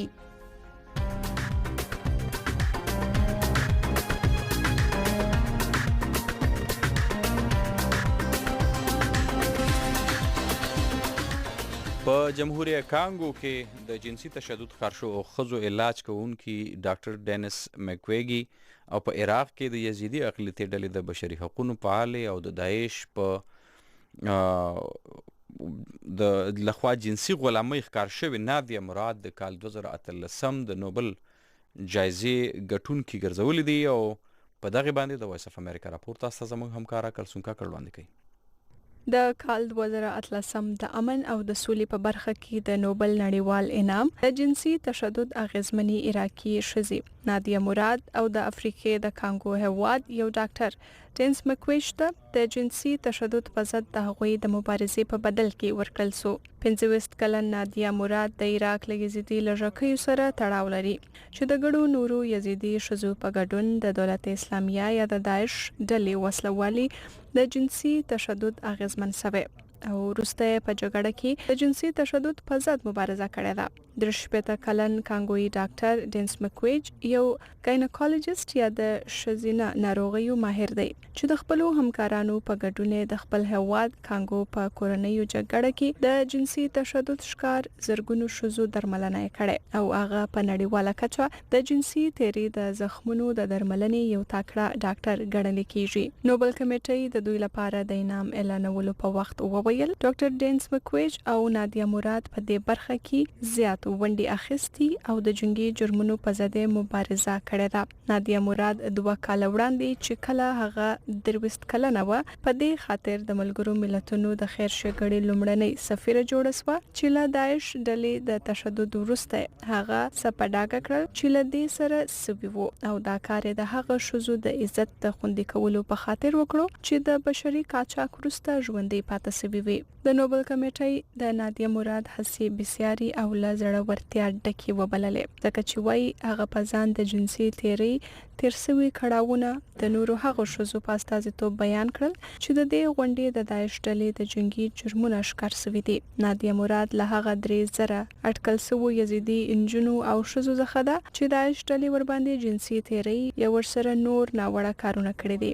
د نوبل کمیټې وايي ډاکټر مکویج هم پرلپسې توګه په خپل هواد کې د پراخو جنسي تیریو د ترسره کولو بخښل او نه سزا کېدل غندلي او خپل هواد د کانګو د حکومت په شمول په نورو هوادونو هم تنقید کړي چې وايي د شذو په ضد له جنسي تشدد د جنگي وسیلې په توګه د کار اخیستو په مخنیوي کې سند کړي. د نوبل کمیټې د امن د 6 کال انعام ګټونکي ډاکټر مکویج په اړه ویلي 2018 کال د سولې جایزه ګټونکي د خپل هواد او نړۍ په کچه تر ټولو مهم او یوازینی علامت دی چې په جګړه کې د جنسي تشدد په ضد مبارزه کړې ده. په کال 2014 کې د امن په برخه کې نوبل انعام ګټونکي د انجونو د تعلیم مبارزه ملاله یوسفزۍ د دغه دواړو جایزه ګټونکو ته په ټوئیټر مبارکي ویلې او د دوی د کار په اړه لیکلي د دوی کار د ډیرو ژوند ژغورلی او له شذو سره د جنسي تشدد په ضد غږ پورته کولو مرسته کړې ده. د امن جایزې لپاره دغه دواړه ګټونکي له 214 کسانو او 115 تنظیمونو څخه ټاکل شوي دي او دوی ته په ګډه 1,000 پاونډ انعام ورکول کیږي.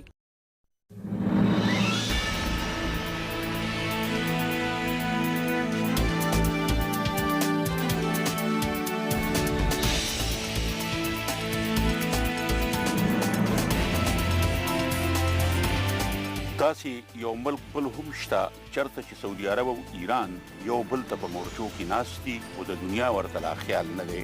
دا ملک افغانستان دی او یقینا چې د دې دواړو ملکونو د تربورولۍ د لاسه غیر محکم افغانستان به د غربي دنیا سرخوږی نور ډیر زیات دي.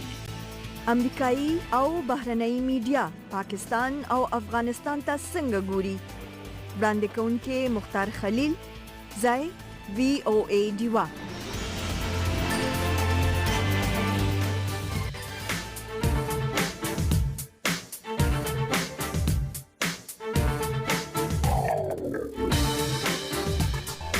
وایس اف امریکا ډیوه ده. په پاکستان کې د کم عمر د ودونو په اړه وخت په وخت د بشري حقوقو لپاره کارکونکو تنظیمونو راپورونه جاری کړي او هم په دې لړ کې د دې نقصاناتو په اړه هم وار په وار سرګندونې کړي، خو بیا هم د حکومت لخوا په دې لړ کې څه قانون سازي نه ده سوی او نه د قانون عملي کولو لپاره ګامونه اخیستل شوي دي. په بلوچستان ایالت کې هم د کم عمر په اړه تاسو ته یو راپور د ډیوه خبري علامت سمسور وړاندې کوي.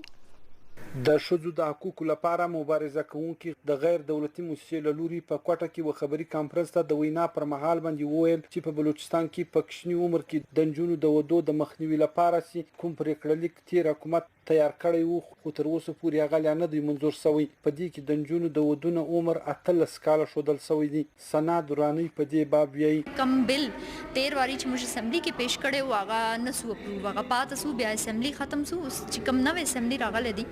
زموږ کوشش دی او زموږ اپیل دی تمام پارلیمنټریان سره او حکومت سره چې دا بل بر تبایده کې ټیبل سي دا بل چې د اسمبلی سره پاس هغه کې چې کوم عمر ورکول شوی دی هغه موږ دا غواړو چې 18 کال عمر کې شیش دي د انجلۍ لپاره دا ټایم چې دی هغه 16 کال دی او په هغه باندې چې دی لیش انډرستانډینګ نه د غیر دولتي موسسې کارکونکو وی چې د کم عمرۍ له سبب ځخه دلته په بلوچستان کې د شذو سره د ماشومان وروختیا ته هم ډیر لوی زیان رسی. زیاده تر زموږ د انجونو چې د کم ایج دی هغه ډیر کوچنی دی ایون چې الکوام چې دی هغه هم کوچنی عمر کې چې دی واده کوي خو د کې ډیر ضروری دی چې په دې باندې اقدام واخلي نه کې د هیلث چې کم صورتحال دی هغه به دغه ترای پورا پاکستان کې چې بلوچستان حالات وګوره ګردو سره زیات چې کم مرګونه کیږي د انجونو غوا او چې د کوچنیان غوا هغه چې د کم عمرې د وجه سره کیږي زیاتره انجونو چې دی هغه خپل تعلیم هم نشي پوره کولی. د غیر دولتي موسسې کارکونکو سنا دوراني دا خبره هم کوي چې د شذو د تشدد پیښې دلته ډیر زیات دي. تیر حکومت د دې لپاره قانون منظور کړی دی خو تر اوسه پورې وشذو ته فائدہ نه درسي. وومن هراسمنت اکټ چې دی هغه 2016 کې پاس شوی و مګر هغه د لپاره چې کم جج پکارو هغه جج تر اوسه پورې نه دی اپاینټ شوی خو کیسز راځي هم خو هیڅ فائدہ نشته ججز نشته. دویم دا تر دي چې پروینشل کمیشن آن دی سټیټس اف وومن چې دی هغه تر اوسه پورې نه دی جوړ شوی. تمام باقاعده چې سونه صوبې دی ایون کې کشمیر کې ګلګت بلتستان کې دا ټیم پروینشل کمیشن ستا مګر بلوچستان کې تر اوسه پروینشل کمیشن نه دی جوړ شوی. د غیر دولتي موسسې کارکونکو وی چې دلته په بلوچستان کې شذې په خپل حقوق خبرې زموږ کیونکه ټرایبل سیټ اپ دی زموږ کلچر ټوټلی جلا دی زموږ په علاقو کې زنانو ته دونه چې دی هغه اویرنس هم نشته او دونه زما خیال امپاورمنټ هم نشته چې هغه ووزي او خپل په حق په خلاف چې دی هغه عدالت ته څرګند دی چې پاکستان ډیموګرافیک سروې هم ویلي دي چې په بلوچستان کې هر کال د لنګون پر مهال باندې په 1 لک کې تر 9.5 زیات شذې د ماشومانو د زیږیدو پر مهال باندې خپل ژوند له لاسه ورکوي او دغه ډول هر کال دلته په زورو ماشومانو کې 100 ماشومان تر 15 کالو لمخې مري. د روغتیا د اسانتیا او نسوالي او دغه ډول او د نجونو پر کم عمر باندې ودونه دي. حمید سمسور وایس اف امریکا ډیوه ریډیو ټلویزیون کوټه.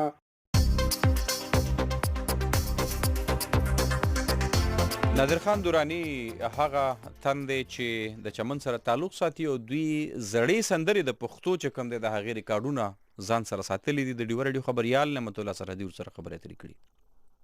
د تعداد د حساب خو نو ان شاء الله تعالی تقریبا بخي ډېر ریکارډونه سره دي. دا خو ما یو دغه دي چې هغه چې کوم هغه چې اوریدو سره تعلق لري هغه مې شي دي نور چې دي په کور دي تقریبا بخي ډېر تعداد دی. کور کې خو نس کتلای په کور کې وګور نس کتلای مطلب هغه د ډېر ټایم وسه ورور ګر سره په خپل هغه خواته نه ورغلی ګر سره هغه ما زموږ یو سم مسله ده پوس ولې په دې نو دلته مجوینو هم مطلب ساسو د خلک راځي د شوکیان خلک راځي د ساسو نه استوي دغه خلک هم دغه شوکې ته د غزل ورته لګي په دا هوټل کې بالکل ګرځي یاران راځي د مجار هغه محمد ناسي اوس ولې دام ډېر زبردست شوکې دی د غانو ریکارډونه لري مطلب مزیدار ریکارډونه ورسره دي او شت تعداد کې دي پوس ولې نو دا زموږ ډېر یاران څه ده مګر دا دی چې زما تقریبا د ګردو څخه زیات هغه سینیر دغه چې دی که نه زه په خپله دغه یم د ډېر زمانې څخه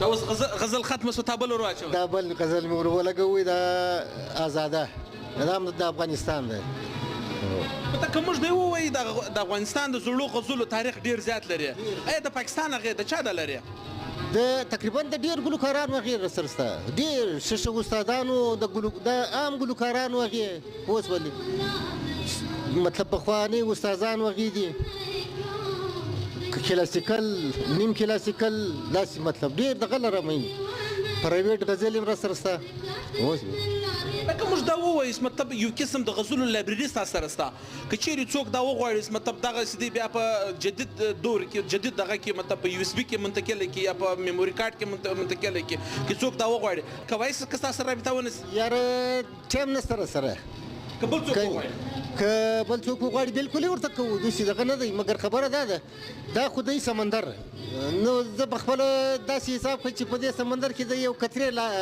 ټوټل مالک نه یم دا موسیقي دنیا چې ده دا ډېر دغه والا تاریخي دغه ده اوس ولې په بهرحال مطلب بیا هم شکر دی ګزاره ورسره کوو. دلته زه وینم نه یوازې ریکارډر تاسو ډېر پخوانی ریکارډر سره د کم د ریکارډر لګوي د غزلې لګوي لوډسکران هم دغه دي لوډسکران هم ډېر پخوانی لوډسکران پخوانی ریډیو د پخوانی لوډسکر دی دغه دلته معلومیږي تقریبا د انګلیش دی برتانیا د انګریز د زور دغه دی پوس ولې دا دا د انګلیش شان دی مطلب د زړه پخوانی شان دي سبيخي د لایبرري وړ دی قسم د اثر مطلب موږ په ایجابګر کې وینو دا رقم شان دي د سر سره محمد صاحب څنګه د دې ډیر زیات شوکین دی دلته دا وخت راځي د خپل د غزل اوري د سر به دوی خبري وکړو ما سره مې شان پراته دي خو نادر خان د ما سره زیات سینیئر شوک دی او دغه سره ډیر شان دي زغه به خې دغه د ذره مقدار دغه شوک لرم بس دایم اوریدم لګاګه په هفته کې ورځ لازمي د سره کښینم د دوه درې غنټې سره واورم.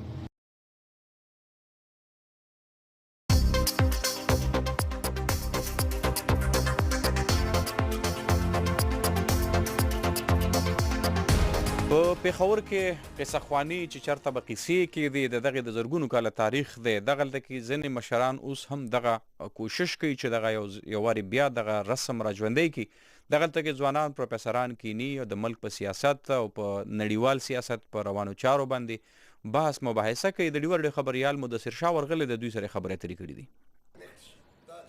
د سرخار پیښور کې سخاني بازار یوې بالخانه کې ځینې تنان راغونډ شوي او په مختلفو موضوعاتو څېړنیزې خبرې کوي دې کې د بېلابېلو مترقي او ملتپاله ګوندونو فعالین د مدني ټولنو غړي ځوانان او د پوهنتون استادان شامل دي او دوی کې یو تن ډاکټر سرفراز ډیوه ته وایي موږ هر جمعه راغونډېږو او دې مطالعاتي ناسته کې زیاتره په سیاسي موضوعاتو رڼا اچوو. تر بین الاقوامی سیاسي صورتحال ملکی سیاسی صورتحال عام ژوند حالات بیا څه قسمه مسایل فوري راغلي دي هغې باندې خبره کیږي او هغې سره سره اوس چې د آخري کومې غونډې دي هغه دې طرف ته تللي دي چې دلته پاکستانی ریاست جوړښت څنګه دی مثلا دا یو داسې ریاست دی چې هغه سیکیورټي باندې چې د زیات توجه ورکوي او ټولې خبرې دې نه راځي بیا دې سره سره چې دا سیکیورټي ریاست چې دی د دې څه تاوانونه دي څه ګټې دي چاله ګټې دي چاله تاوانونه دي. زیاتې د غرض د پاکستان او پښتنو اقتصادي ستونزې بلابل سیاسي او ټولنیز تحریکونه او تر دې چې کلتوري هلې ځلې هم د بحث لاندې راځي وایي ګډون کوونکو ته د موضوع په هکله د وړاندې نه ویل شوي وي او کله کله داسې هم کیږي چې د یوې موضوع لپاره یو یا دوه ماهران هم دعوت کو او بیا د سوال جواب برخه کې ګډون کوونکي پوښتنې هم کولی شي. د غرض سیاسي فعال ظاهر شاه صافي وایي او یایمه او اتیایمه لسیزه کې به اکثره ګوندونو خپلو فعالینو ته د سیاسي پوهې لپاره داسې قسمه ناستې کولې خو وروستو بیا دې کې ډېر کمی راغلو او نتیجه دا شوه چې زیاتره سیاسي فعالینو ته د خپلې تګلارې صحیح معلومات نه وي خو وایي خوشبختانه اوس صرف پیښور کې داسې 15 ځایونو کې ناستې کیږي او وایي د ټولو مقصد هم دا دی چې فعالینو کې پوهه بیداره کړي.隐私的问题上麻烦不断，欧洲和美国的议员已经传召了行政总裁扎克伯格作证。监管机构也已经开始展开调查。下面是记者奎英的报道。对于全球20亿人来说，脸书是一种保持联系的方式，但这个社交媒体网络受到越来越大的压力，要求脸书改变做法。关于脸书如何处理客户数据的争议，引发人们呼吁加强监管。有些公司已经停止在脸书上做广告，直到他们得到某种答案为止。迪克森是浏览器火狐制造商莫兹拉的首席运营官。So Mozilla, we paused our advertising from Facebook last week, and that we would like to see a bit more transparency to the consumer and a bit more choice to the consumer. This is kind of our small step to say, when you start taking this a bit more seriously and you start focusing and making these changes, we'll go back to that platform. 他的组织希望脸书能够更直接地向用户说明他们是如何处理用户信息的。他还说 The simplest way to look at this, and this is what we try to do here, is the no surprises rule. Just don't surprise your users. And if you do, you better step up and say that you did, and here's what we're going to do to make that right. 尽管很多人批评脸书，但说要删除脸书的言论并不多。在社交媒体上，沟通已经成为人们生活的一部分。While Facebook is in the spotlight right now for very good reason, this is not just a Facebook problem. This is a problem with much of the advertising-powered web. We have a surveillance-based business model that powers much of the web that cannot continue to coexist with privacy rights. 谈到监管要求，硅谷总是担心更多的监管法规会伤害新兴和小型企业，但脸书如此之大，可能需要更多的问责。 One very concrete form that could take is an independent audit of how Facebook is really storing and collecting and using our data. We need an independent audit from a party who is not accountable to Facebook but accountable to users. 在旧金山举行的外国创业家会议上，参与者表示，这是脸书和所有社交媒体的一个关键时刻。I still think it's kind of positive for Facebook. Like this is a chance for them to think about, to actually help them to grow up and develop to the next generation. 不管通过新的监管法规或是自律，总之这关系到脸书的前途。米歇尔·奎因，旧金山报道。感谢您收看美国专讯，我是许湘云，我们下次节目时间再会。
歡迎收睇美國專訊，我係任敬陽。臉書嘅資料泄漏，使到諮詢公司劍橋分析獲得8700萬用戶嘅資料。呢個令人開始關注到大型互聯網公司嘅權力以及用戶嘅個人私隱。馬比記者奧尼嘅報導。面書總裁扎克伯格喺華盛頓出席聽證會，就面書嘅使用者資訊泄露表示歉意。We didn't take a broad enough view of our responsibility, and that was a big mistake. It was my mistake, and I'm sorry. 面書受到批評陷入公關危機。此前嘅報導揭露咗幾千萬面書使用者嘅私人資訊喺使用者不知情嘅情況之下，被劍橋分析公司使用。呢個英國嘅選民分析公司嘅僱主係川普競選團隊。But it's clear now that we didn't do enough to prevent these tools from being used for harm as well. And that goes for fake news, foreign interference in elections, and hate speech.as well as developers and data privacy. 但係布魯金斯學會嘅研究員尼科爾特納里話：呢個遠遠並唔足夠。I think the sorry or the proverbial sorry is played too much, right? This is a big deal. I mean, 2015. 美國民主與技術中心嘅副總裁克里斯卡拉貝斯話：面書醜聞暴露咗更大嘅問題。This is much bigger than whether I like cat videos or trivial information about us. In fact, it reveals very sensitive information, and the current system for protecting that in the United States is just broken. 聯邦貿易委員會嘅目的係保護消費者免受不公平商業行為嘅欺騙。呢個委員會嘅委員馬克斯威尼話：呢個行業需要更多嘅控制。We see that the platform, while being very positive for connecting people, comes with these consequences that mean that it can also be used to spread information that is either false or disinformation or even fake news very rapidly. 但未來嘅路應該點樣走，仲未確定。We'll have to put in some guardrails. People have to be more open and understanding that what they put out into the online economy has impact. But at the same time, we need companies to be responsible to tell people what those impacts are. I think we all have the right to control our personal information, but we have to be careful about systems that would restrict our free speech as well. Because Facebook has a lot of power over what we say. 扎克伯格話：對於社交媒體行業嘅監管係不可避免㗎，但係佢提醒國會議員唔好通過嗰啲可能會扼殺小公司嘅法律。記者奧尼華盛頓報導。臉書公司喺最近處理用戶資料同私隱嘅問題上麻煩不斷。美國同歐洲嘅議員已經傳召行政總裁扎克伯格作證，而監管機構亦開始調查。馬比記者傅欣嘅報導。對於全球20億人嚟講，面書係一種嘅保持聯繫嘅方式，但呢個社交媒體網路受到越嚟越大嘅壓力，要求面書改變做法。關於面書點樣處理客戶資料嘅爭議，引發外界呼籲加強監管。有啲公司已經停止喺面書上邊做廣告，直到佢哋得到某種答案為止。迪尼爾·迪克森係瀏覽器火狐製造商莫茲拉嘅總裁。So Mozilla, we paused our advertising from Facebook last week, and that we would like to see a bit more transparency to the consumer and a bit more choice to the consumer.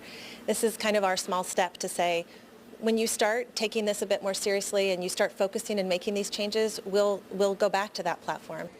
佢嘅組織希望面書能夠更加直接咁向用戶説明佢哋係點樣處理使用者嘅資訊。佢仲話：The simplest way to look at this, and this is what we try to do here, is the no surprises rule. Just don't surprise your users. And if you do, you better step up and say that you did, and here's what we're going to do to make that right. 雖然好多人批評面書，但係話要刪除面書嘅言論並不多。喺社交媒體上溝通已經成為大眾生活嘅一部分。While Facebook is in the spotlight right now for very good reason, this is not just a Facebook problem. This is a problem with much of the advertising-powered web. We have a surveillance-based business model that powers much of the web that cannot continue to coexist with privacy rights. 講到監管嘅要求，矽谷總係擔心更多嘅監管法規會傷害新興同埋小型企業。但係以面書公司嘅規模，可能需要更多嘅問責。One very concrete form that could take is an independent audit of how Facebook is really storing and collecting and using our data. We need an independent audit from a party who is not accountable to Facebook but accountable to users. 喺三藩市舉行嘅外國創業家會議上，參與者話呢個係面書同所有社交媒體嘅一個關鍵時刻。I'm still thinking it's kind of positive for Facebook. Like this is a chance for them to think about, to actually help them to grow up and develop to the next generation. 無論係通過新嘅監管法規定係自律，總之呢個就關係到面書嘅前途。記者米歇爾·奎恩喺三藩市報導。多謝收睇美國專訊，我係任敬陽，下次節目時間再見。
欢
迎收看美国专讯，我是许湘云。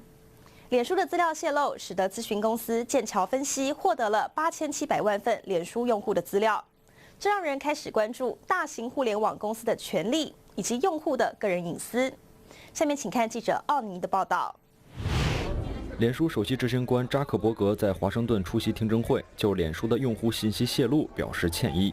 We didn't take a broad enough view of our responsibility, and that was a big mistake. It was my mistake, and I'm sorry. Zuckerberg is absurd. 脸书受到批评陷入公关危机，此前的报道揭露了数千万脸书用户的私人信息在用户不知情的情况下被剑桥分析公司使用。这个英国的选民分析公司的雇主是川普竞选团队。But it's clear now that we didn't do enough to prevent these tools from being used for harm as well.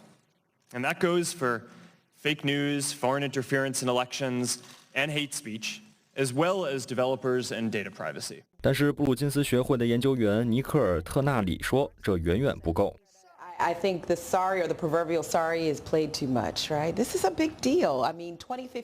美国民主与技术中心的副总裁克里斯·卡拉贝斯说，脸书丑闻暴露了更大的问题。This is much bigger than whether I like cat videos or trivial information about us. In fact, it reveals very sensitive information, and the current system for protecting that in the United States is just broken. 联邦贸易委员会的目的是保护消费者免受不公平商业行为的欺骗。该委员会委员麦克斯威尼说，这个行业需要更多的控制。We see that the platform, while being very positive for connecting people, comes with these consequences that mean that it can also be used to spread information that is either false or disinformation or even fake news very rapidly. 然而，未来的路怎么走仍不确定。We'll have to put in some guardrails. People have to be more open and understanding that what they put out into the online economy has impact. But at the same time, we need companies to be responsible to tell people what those impacts are. I think we all have the right to control our personal information, but we have to be careful about systems that would restrict our free speech as well. Because Facebook has a lot of power over what we say. 扎克伯格说，对于社交媒体行业的监管是不可避免的，但是他提醒国会议员不要通过那些可能会扼杀小公司的法律。记者奥尼，华盛顿报道。脸书公司最近在如何处理用户资料以及个人隐私的问题上麻烦不断。欧洲和美国的议员已经传召了行政总裁扎克伯格作证，监管机构也已经开始展开调查。下面是记者奎因的报道。对于全球20亿人来说，脸书是一种保持联系的方式，但这个社交媒体网络受到越来越大的压力，要求脸书改变做法。关于脸书如何处理客户数据的争议，引发人们呼吁加强监，直到他们得到某种答案为止。迪克森是浏览器火狐制造商莫兹拉的首席运营官。So Mozilla, we paused our advertising from Facebook last week, and that we would like to see a bit more transparency to the consumer and a bit more choice to the consumer. This is kind of our small step to say, when you start taking this a bit more seriously and you start focusing and making these changes, we'll go back to that platform. 他的组织希望脸书能够更直接地向用户说明他们是如何处理用户信息的。他还说 The simplest way to look at this, and this is what we try to do here, is the no surprises rule. Just don't surprise your users. And if you do, you better step up and say that you did, and here's what we're going to do to make that right. 尽管很多人批评脸书，但说要删除脸书的言论并不多。在社交媒体上，沟通已经成为人们生活的一部分。While Facebook is in the spotlight right now for very good reason, this is not just a Facebook problem. This is a problem with much of the advertising-powered web. We have a surveillance-based business model that powers much of the web that cannot continue to coexist with privacy rights. 谈到监管要求，硅谷总是担心更多的监管法规会伤害新兴和小型企业，但脸书如此之大，可能需要更多的问责。One very concrete form that could take is an independent audit of how Facebook is really storing and collecting and using our data. We need an independent audit from a party who is not accountable to Facebook but accountable to users. 在旧金山举行的外国创业家会议上，参与者表示，这是脸书和所有社交媒体的一个关键时刻。I still think it's kind of positive for Facebook. Like this is a chance for them to think about, to actually help them to grow up and develop to the next generation. 不管通过新的监管法规或是自律，总之这关系到脸书的前途。米歇尔·奎因，旧金山报道。感谢您收看美国专讯，我是许湘云，我们下次节目时间再会。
歡迎收睇美國專訊，我係任敬揚。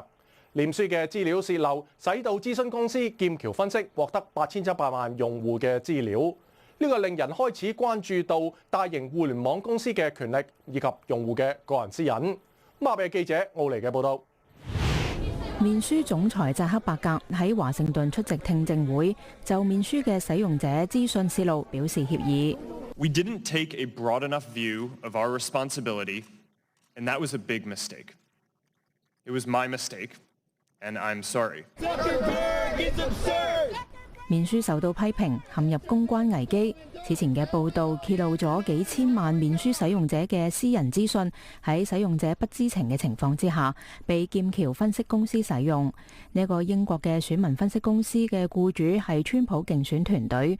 But it's clear now that we didn't do enough to prevent these tools from being used for harm as well. And that goes for fake news, foreign interference in elections, and hate speech, as well as developers and data privacy. 但係布魯金斯學會嘅研究員尼科爾特納里話：呢個遠遠並唔足夠。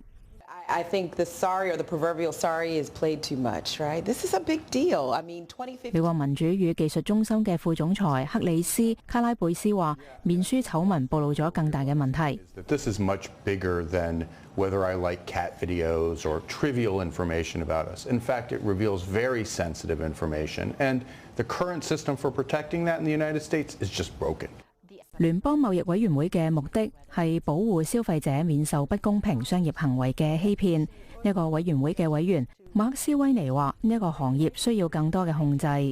We see that the platform, while being very positive for connecting people, comes with these consequences that mean that it can also be used to spread information that is either false or disinformation or even fake news very rapidly.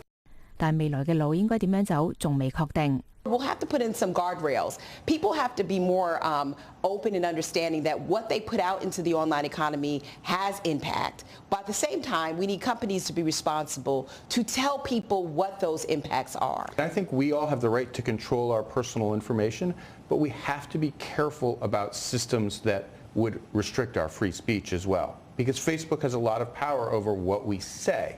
扎克伯格話：對於社交媒體行業嘅監管係不可避免㗎，但係佢提醒國會議員唔好通過嗰啲可能會扼殺小公司嘅法律。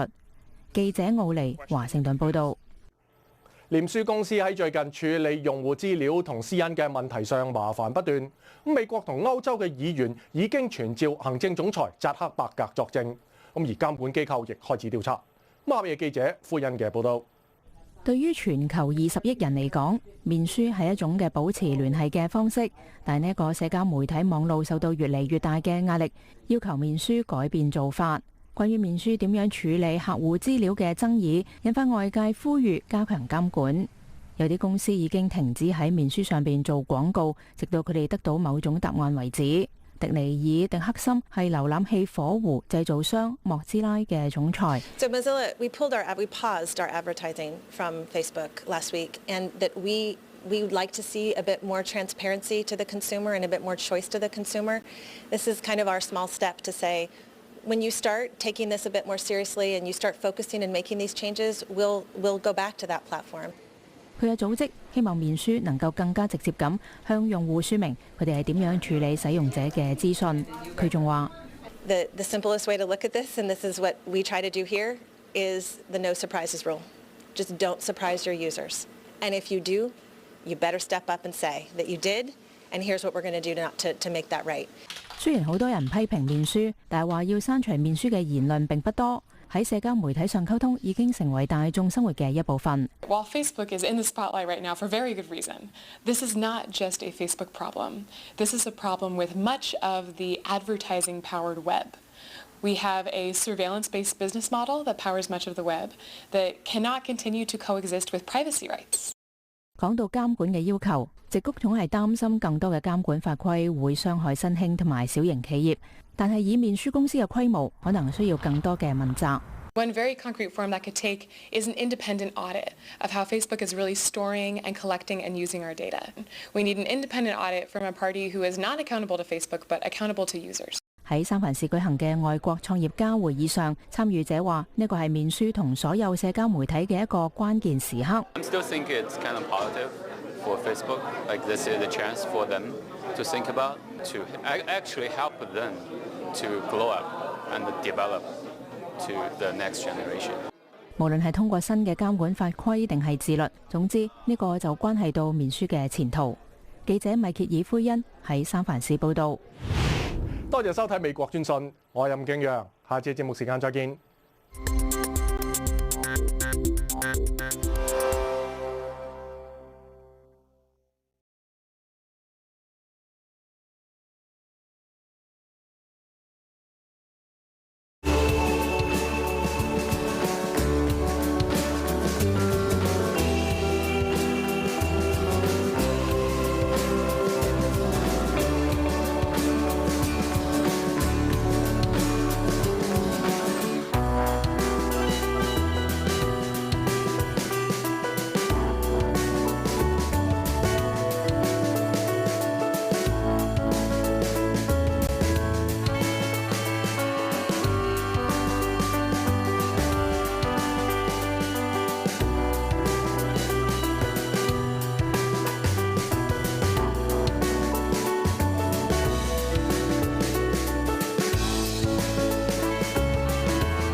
This is Border Crossings. I'm your host, Larry London, and on today's show, we welcome singer-songwriter Megan Davies.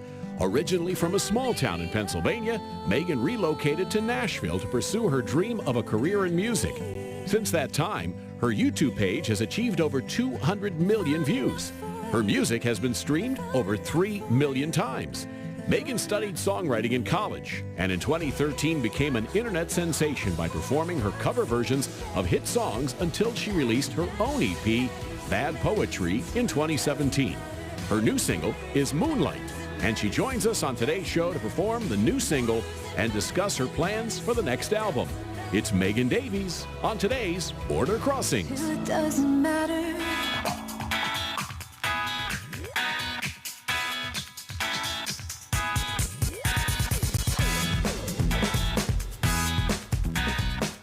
Hi, welcome to Border Crossings. My name is Larry London. In our studios today, she's on tour promoting a brand new single with over 200 million views already on YouTube. In fact, she's called a YouTube sensation. Megan Davies is here in D.C. Welcome. Happy to be here. It's great to see you in person. I see you on YouTube, but now I got you in person. Here I am in person in D.C. Yeah, congratulations on all your success. Thank you. And you were just telling me, how many subscribers to your YouTube channel? I think it's like 1.2 million or something like that. My grandma actually writes it down every single morning, so I should probably call her. She writes down the number every morning. Grandmothers are so helpful, you know. I know, they are helpful. So how long have you been doing this? You're very young, and I know you had an EP out last year, Bad Poetry. Now, how long have you been in the music business? So it's been about 5 years since I started my YouTube channel. I think we hit the 5-year mark this past summer. Mm-hmm. And from, the first sort of mashup that I released, it was, I think the first video got like 5,000 views, and then I was like, oh, that's interesting. And then the next one got 10,000. And it was a slow grow, but it's been about 5 years, I guess. It's been a really fast journey, though, it seems like. Now, when you started posting your songs on YouTube, were you singing covers or were you doing your own original stuff? I was only singing covers. I was writing a ton of original music, but I was always really afraid to release. As I started building this fan base around covers, I became more self-conscious about my own writing, and I was like, oh, are they going to like my own writing? So for about 3 years, I didn't release anything. And finally, it got to the point where I was like, okay, I have to put my own music out there. Like, it's time. And that's what that EP was last year. It was actually a New Year's resolution of mine. I was like, I need to get these songs out there. Like, it needs to happen. And it was scary, like, because, if someone criticizes me for a cover, it's less personal than if someone criticizes me for my own words, so to say. So, but I did it, and then ever since, the community on YouTube was really supportive, and then ever since I've been, releasing singles, and we'll probably release another album in the next year or so. And what is the YouTube channel name? It was under Megan Davies 711, but I think it's just under Megan Davies now. So it's been shortened, but. I have, it's me, and then my little sister sings a lot with me on the channel as well. Jacqueline, is that her name? Jacqueline, yeah. Yes. And so she's like a reoccurring guest on my channel, and then I live in Nashville currently, so I'll do collaborations with other singer-songwriters that I meet in town that I just think would be really cool on the channel. So it's kind of cool. I'm kind of the curator of everything, but I do have a lot of guests, and it's a good excuse to work with other people despite being a solo artist myself. So what was it like for you? You put your first video on YouTube, and a lot of people were discovered on YouTube. Justin Bieber and many, many people got discovered through YouTube. Yeah. But there you all of a sudden have a couple 100,000 views and stuff. It must be surreal. Oh, gosh, they want to watch me sing. Oh, yeah. And when it first started happening, I had just graduated college, and I was working a very low paying job in the music industry. It was entry level. I think I was making like $8 or $9 an hour, and barely making ends meet. And that's when I posted the first video that started getting views. And I remember all of a sudden, because you used to get an email for every comment, and all of a sudden, this happened over like an hour, I think, for whatever reason, but I was getting like comment, and all on my phone, and I was at home in my apartment by myself, and it was like late at night, and I just had like the most crazy like excitement. I think that it just got, you know, just from working super hard and, you know, having this moment of like, oh, this might be it. This might be my way out into doing what I really want to do. And I like always remember that one night. And it's funny, like the views weren't super high at that point. It was just, I saw a path. I saw like a door open. So it Was that the plan from the beginning, was to go viral and become a viral star? Or did you have another path that you had laid out? Because before there was YouTube, artists had to make it other ways. Yeah, that was never the path for like that I envisioned for myself. I'm actually typically very camera shy. I would have never thought to, you know, be like a YouTuber. But I was definitely always creating things. So even when I was working a full-time job, I was always like making recordings and posting them on SoundCloud and Tumblr. And I was just always really happy to make things and share them. And for whatever reason, the video side of things is what clicked. But I couldn't, if you told me 10 years ago this is what worked out for me, I wouldn't have believed you at all. We're talking with Megan Davies, who's promoting a brand new single. You guys came to play. First of all, let's meet your accompanist. Hey. Yeah, this TJ. is TJ. Nice to meet you, TJ. And what's the song you're going to sing for us first? I'm actually going to sing a brand new song that has not been released. I just wrote Hot off the presses. Hot off the press. First time? International? Global? Probably first time on the radio, at least. Okay. Yeah, we just started playing it on this tour, and it's been feeling really fun and cool. So it's called Learning You. Learning You. All right. Here's Megan Davies live on Border Crossings.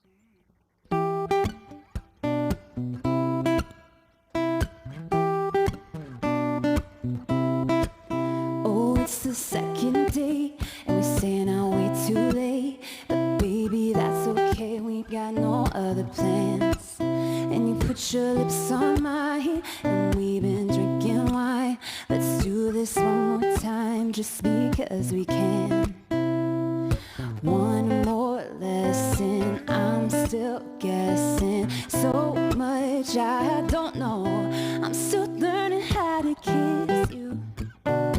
I'm still learning how to sleep with you in my bed. Come on, show me where these hands go. Move faster, real slow. Show me how to make you never forget. I'm still learning you.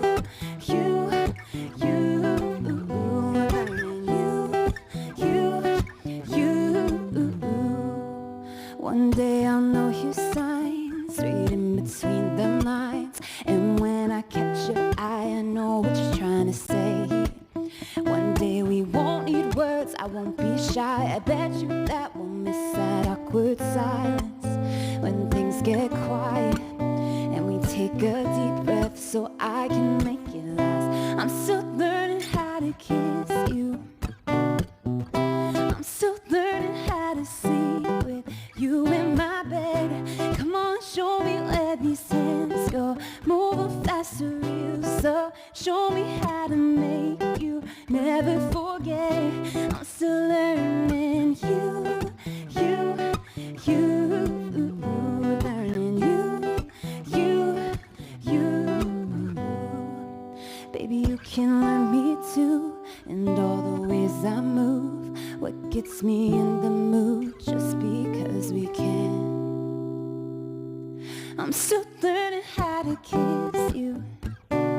I'm still learning how to sleep with you in my bed. Come on, show me where these hands go. Move faster, real slow. Show me how to make you never forget. I'm still learning you. Learning you. Learning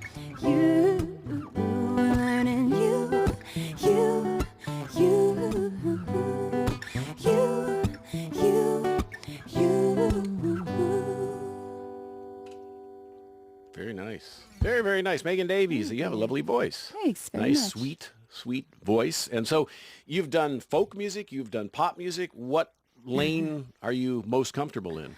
Oh man, I think I can kind of hear the different phases I went through growing up. Like I went through a big classical guitar phase actually. I studied classical guitar in college. So I think I use, a lot of finger style technique like that. And but yeah, folk is, I just love the acoustic guitar. I play Martins, which are made in Pennsylvania. So I've always been deeply connected with folk, and I love pop music. I do a lot of pop covers. So I think it's become this, this mix of a lot of different things. So. Have you sorted out? Are you a better songwriter than a singer, or a better singer than a songwriter? Have you figured it out? Who am I, as you just say? It's a process. I think I've learned to to trust my skills. I know things that I'm good at. It's funny. In my junior year of college, and I don't know if this was, if this is online anywhere, but I actually had surgery on my elbow, so I wasn't able to play for like 8 months. I went from practicing 5 hours a day. Like I was I thought I wanted to be a guitar player when I moved to Nashville. I was very studious about it, to not being able to practice at all. And potentially, and having a small risk of not being able to play the way that I used to play ever again. And it really changed my perspective about playing music in general. I think up until that point, I was slightly competitive.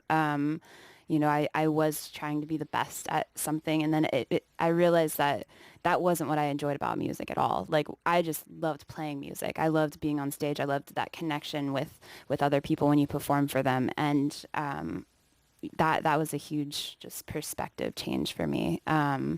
So I've become less. I don't measure myself as much, I'd say now. I do view it as a craft, and I look back every year and I'm like, okay, am I improving? Are my songs, does it feel like they're more real, that they're more honest every year? And for the most part, I think it's been like, yes, every year. So, it's just kind of focusing on yourself, I guess. All right. Well, we're focusing on Megan Davies today because she's here with us performing live. And so what are you going to sing for us next? I'm actually going to do a song that we released a few months ago as a single. It's a song called Doesn't Matter, and it's about how as you get older, there's certain things in life that become less important. So yeah. All right, Megan Davies. Okay, here we go.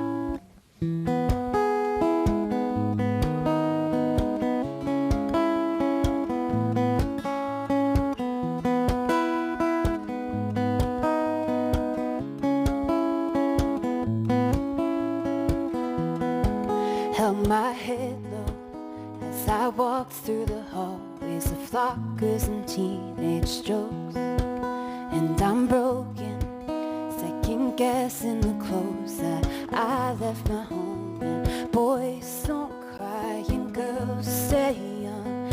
Adults don't lie, they can't be wrong. Now I can't seem to find my place, but I'm closer than yesterday. Wish I figured it out when the whole world felt so strange. That it matters, it matters, it matters until it doesn't matter. Oh, it matters, it matters, it matters until it doesn't matter.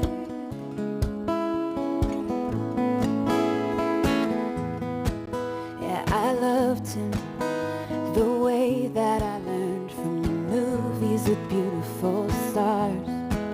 But I didn't. I just thought that I did in the back of his car. Boys don't cry and girls say young.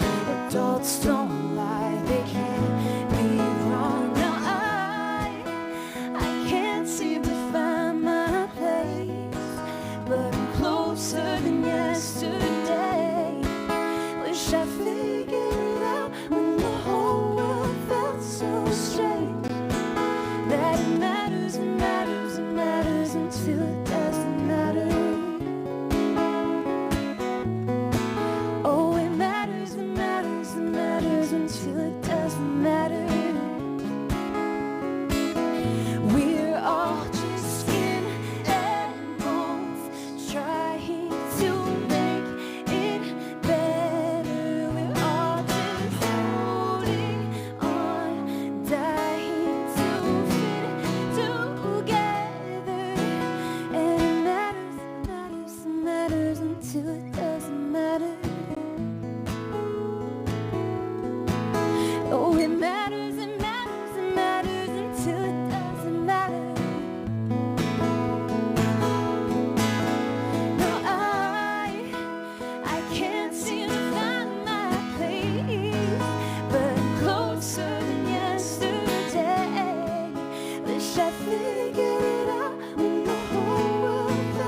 Very nice. Lovely. Megan Davies is our guest, and this is Border Crossings. And so you have opened for Jennifer Hudson, and you've been, I guess, performed for Hugh Jackman. Mm-hmm. How did that happen? Oh, so the Hugh Jackman story, it was the whole cast of The Greatest Showman. Mm-hmm. So the movie that came out last year, it's one of those random things that come down the pipeline when you're on YouTube, which is really funny because when you make YouTube videos, it's very much a solitary experience, as opposed to being on tour and you're meeting a ton of people and it's very social. But for the most part, I'm just like in my house editing video. And I got an email from 20th Century Fox, and they asked me to fly to LA and meet with the cast and do a video on my channel to help promote the film. And the way we did it, I covered a song in front of the entire cast live, and then they actually critiqued me, and it was all positive. But Wow. I got to meet the director of the film. I got to meet the writers, and then I actually got to go to the premiere as well. So it was one of those just crazy things that YouTube can kind of connect you with, and I couldn't say no. But it was, I mean, I've never done anything related to movies, or I've never been on a film set before, and being able to go to like the Fox Studios lot, and I just wandered around like big-eyed, like In your golf cart, right? You oh got my to- gosh, it was so cool. So it's definitely the most surreal experience I've ever had. And as far as Jennifer Hudson goes, that was actually, it's funny, I didn't even realize I was opening for her until I was walking on stage and she was walking off stage, because it was... And she opened for you then, in that case. Yeah, If she it was was finishing and you came out, basically.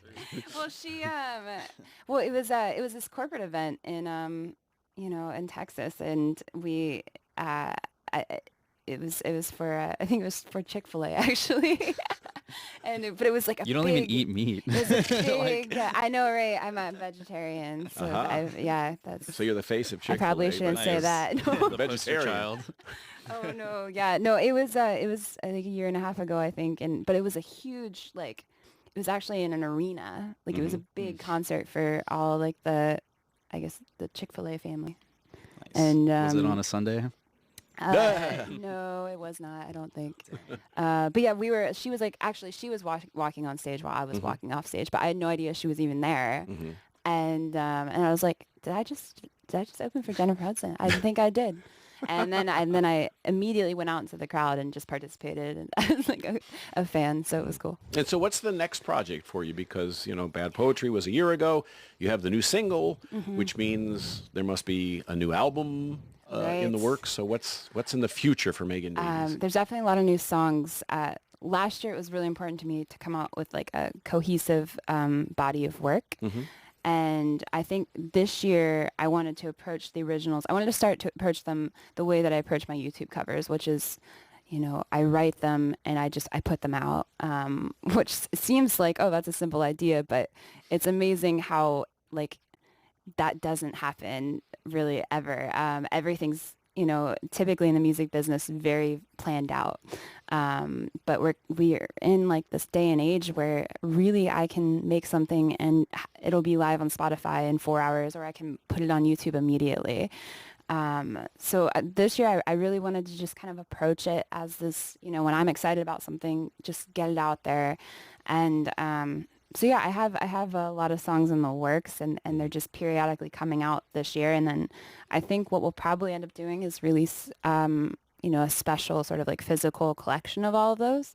But yeah, I think it's a sign of like the day and age of being a musician. It's kind of a cool time. But it's got to be difficult, though, because there's a visual aspect to the music now. Right. You can't just put a great sounding song that you recorded in your sweatsuit.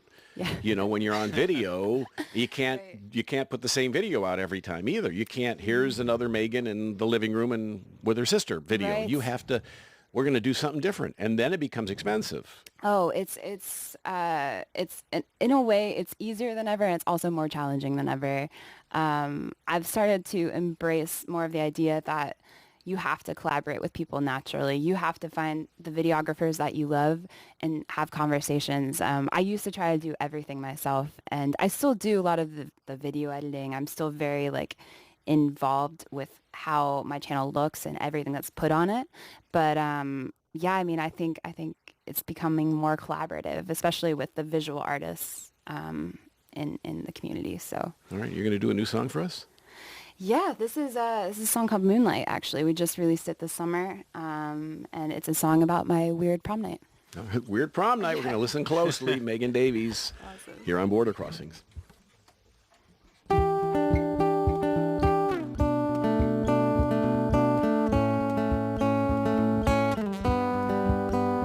We got lost in the moonlight, getting high in the backseat of your friend's ride. One song in and we were gone. It was prom night. It was alright. We were alright. Pretending we were older, black ties and dresses, miles away from sober. Never learned that lesson. How far can we go? Baby, it's you and me, writing history. No one has to know right where we're supposed to be, writing history. Oh, oh, oh, oh. We were running from a disco, watching worry slip away out the window. Feeling sexy, got no nerves, not a bit, no. What do we know? Only we know. Pretending we were older, and time was frozen, so we'd be hungover. The sky was golden, how far can we go? Baby, it's you and me, writing history. No one has to know right where we're supposed to be, writing history. Oh, oh, oh, oh. How far can we go? How far? Oh, how far can we go? How far? How far can we go? How far? How far? How far can we go? Baby, it's you and me, writing history. No one has to know right where we're supposed to be, writing history. Oh, oh, oh, oh, oh,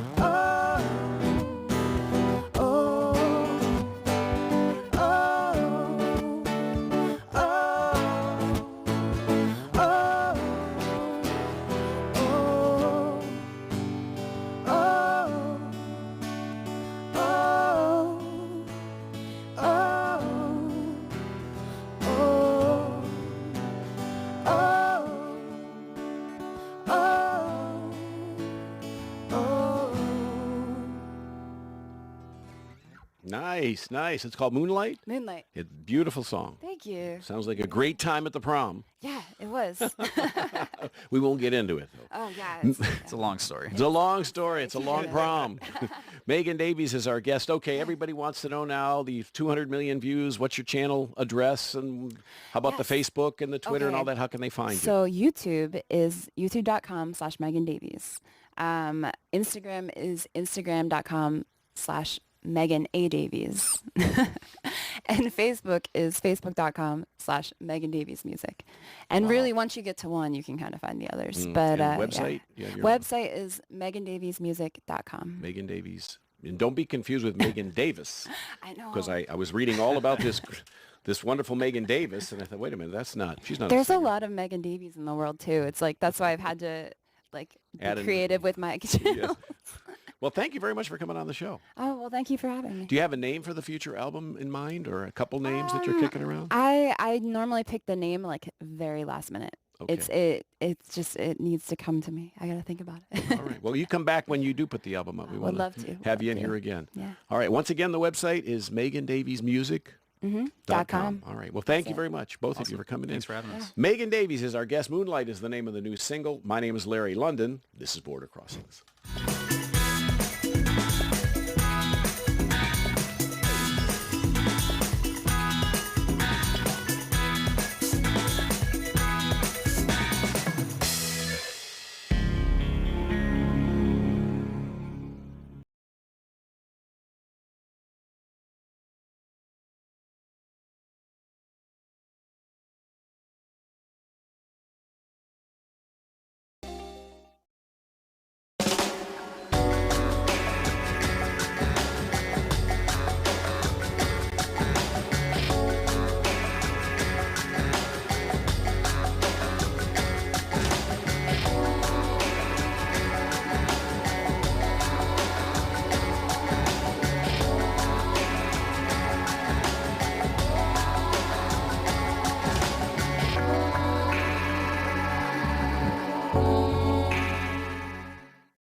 Kunshe, Borno State, Nigeria. In the dusty square of this small village, morning awakens. One of the world's deadliest terror groups prepares a lesson in fear and death. This video has never been seen in public. It shows villagers rounded up and forced to witness beatings and executions by armed members of Boko Haram of Islam. It comes from 18 hours of secret videos created by Boko Haram and obtained by VOA that document the group's brutal insurgency. Over 7 years, More than 18,000 people have died in Boko Haram violence in Nigeria and its neighbors, many in tribunals like this one. The tribunal is a tool, a ritual of control everyone is forced to watch. A judge leans down, asking three men if they accept Boko Haram's finding of guilt for drug dealing and a penalty of death. The first person, Gambo Abba, argues he didn't do it. The crowd erupts. God is great. Everybody must chant or risk being labeled a traitor for sympathizing with the condemned.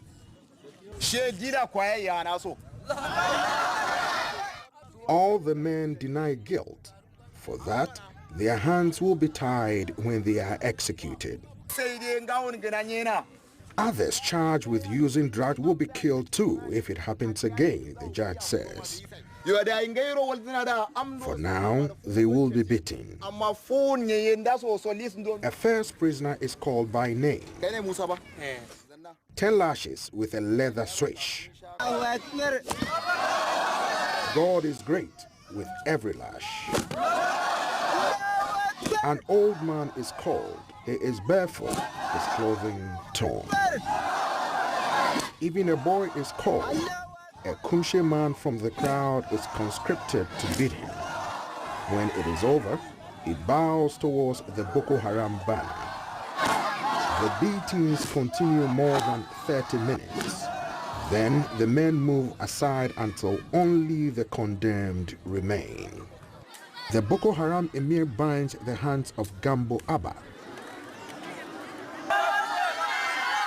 Lying on the ground, he points his index fingers at the sky and prays, a final gesture that many Muslims believe will open the gates to heaven. From behind, a man with an AK-47 approaches, points the gun at his heart.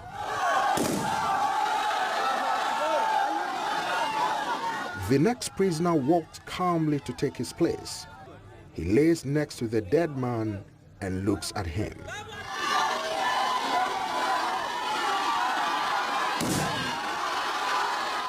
The videographer can be heard shouting, "God is great," as the final prisoner lays on the ground. A third executioner approaches, firing 2 shots.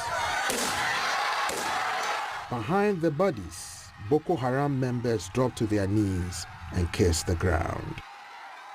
There is no room for doubt or mercy in Boko Haram's book of justice. We have delivered God's judgment, one of the executioners tells the crowd. He goes on, all of these people here are those who spread mischief on earth, not only earth, but in an Islamic state.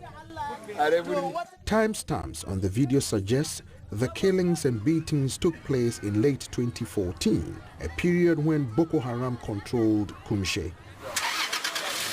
In the past year, the Nigerian military has recaptured Kumshe and other villages in the northeast. But Boko Haram still inhabits rural areas. After 7 years of fighting, about 2 million Nigerians remain displaced from their homes. In Borno State, 500,000 live in camps without sufficient food, water, and medical attention. One refugee from Kumshe confirmed the location of the tribunal as his village. In an interview with VOA, he told of many other Boko Haram executions in the village, people accused of being drug users, vigilantes, and traitors. Shown still images of the village square from the Boko Haram video, he broke down.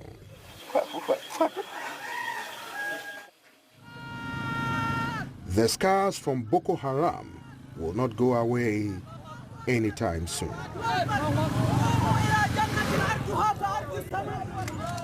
Next, inside a Boko Haram attack.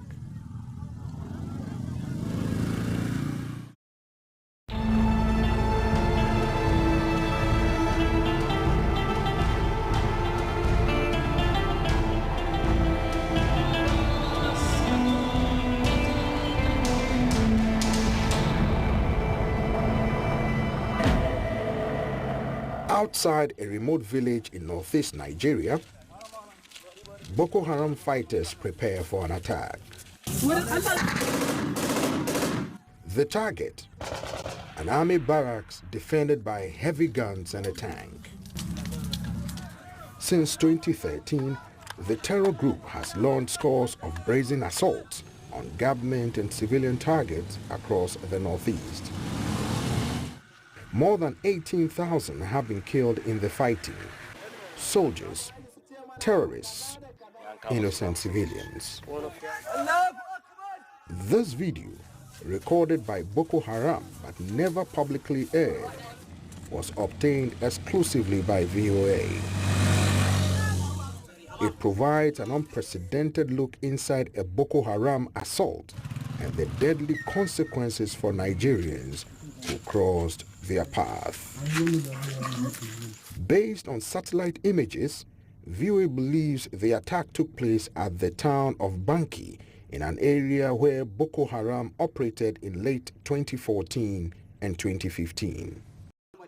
Before the battle, fighters assemble, rifles and RPGs at hand. Many are young men conscripted from their villages to join Boko Haram, some barely in their teens. Commanders address them in Arabic and the local Kanuri language, preparing them to kill and to be killed.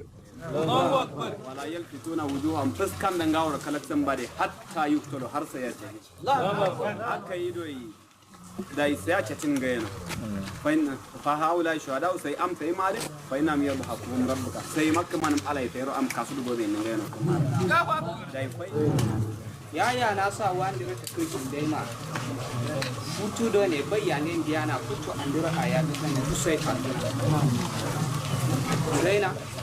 In their distorted version of Islam, any unbelievers deserve to die. Leading the attack are 4 commanders dispatched from Boko Haram's high command.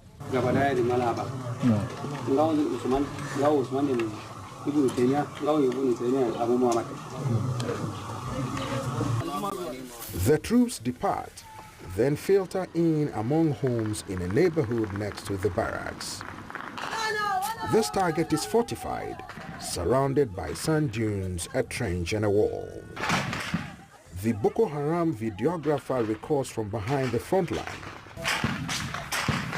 There is shooting, then confusion.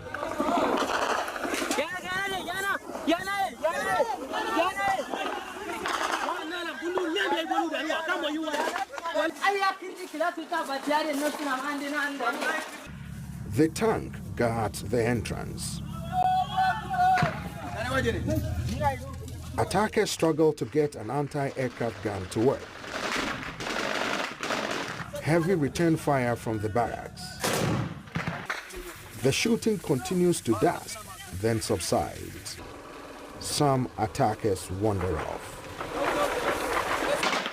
For years, Boko Haram fighters overran poorly equipped Nigerian garrisons. But these troops prove up to the fight. Boko Haram casualties mount, and the barracks defenses appear to hold.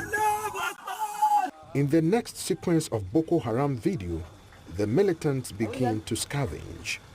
They interrogate a local leader about food, money, anything else of value.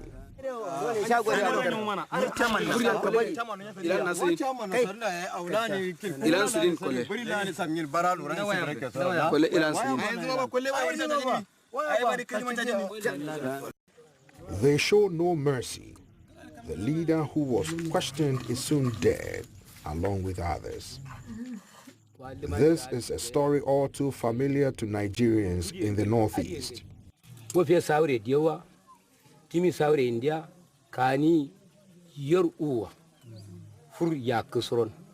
Extortion and summary execution, the signatures of Boko Haram. And when they capture a village, interrogations to extract information about the loyalties of loved ones who fled. Boko Haram's campaign of violence has shattered lives, displaced millions, and destroyed the social order in northeastern Nigeria. How is Islam twisted to justify such suffering?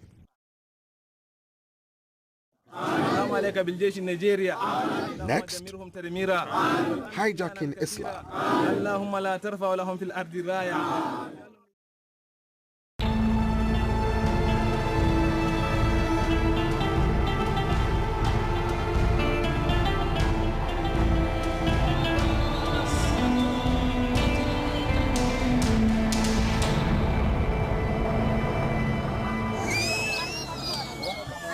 At a public tribunal, Boko Haram prepares to execute two of its own. The charge? Homosexuality. A messenger steps forward. He speaks for Abubakar Shekau, the Boko Haram leader in hiding.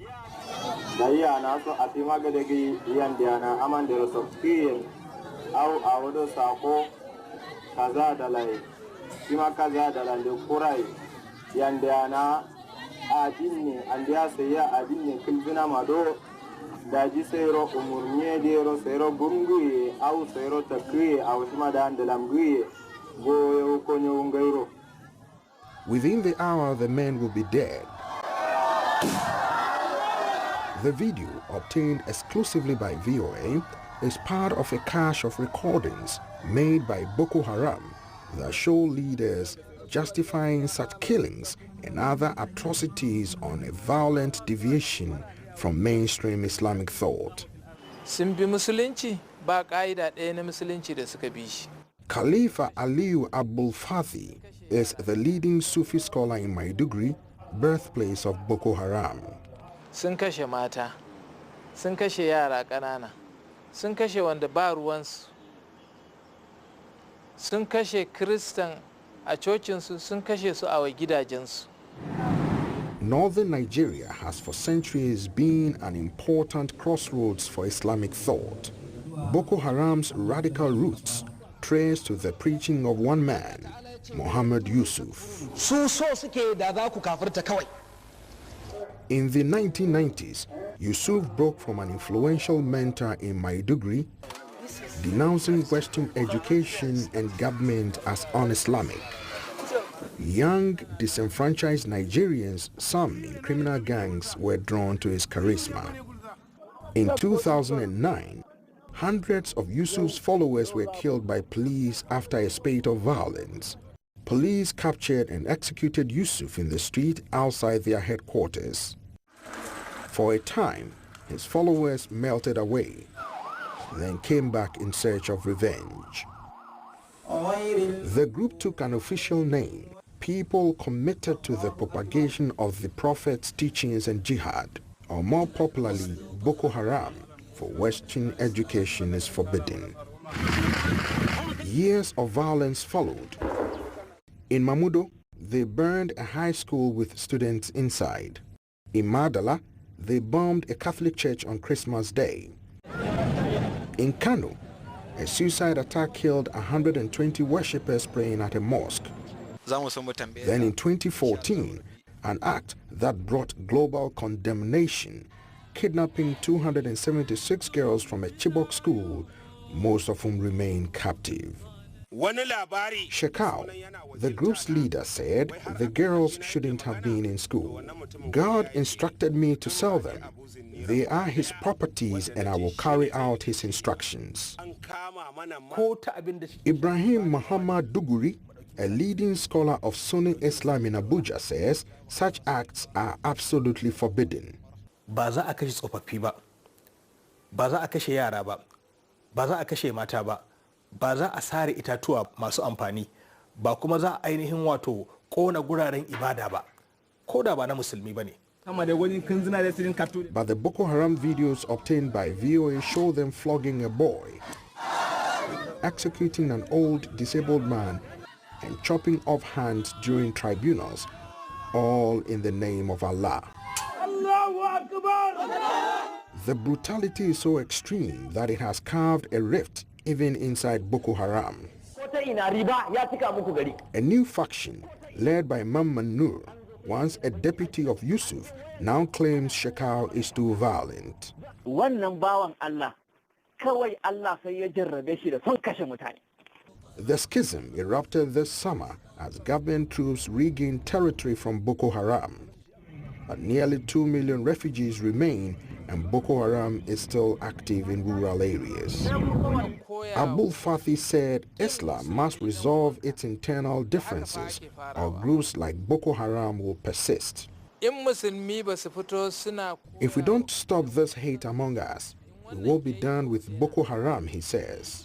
But we will be dealing with another group with a different name.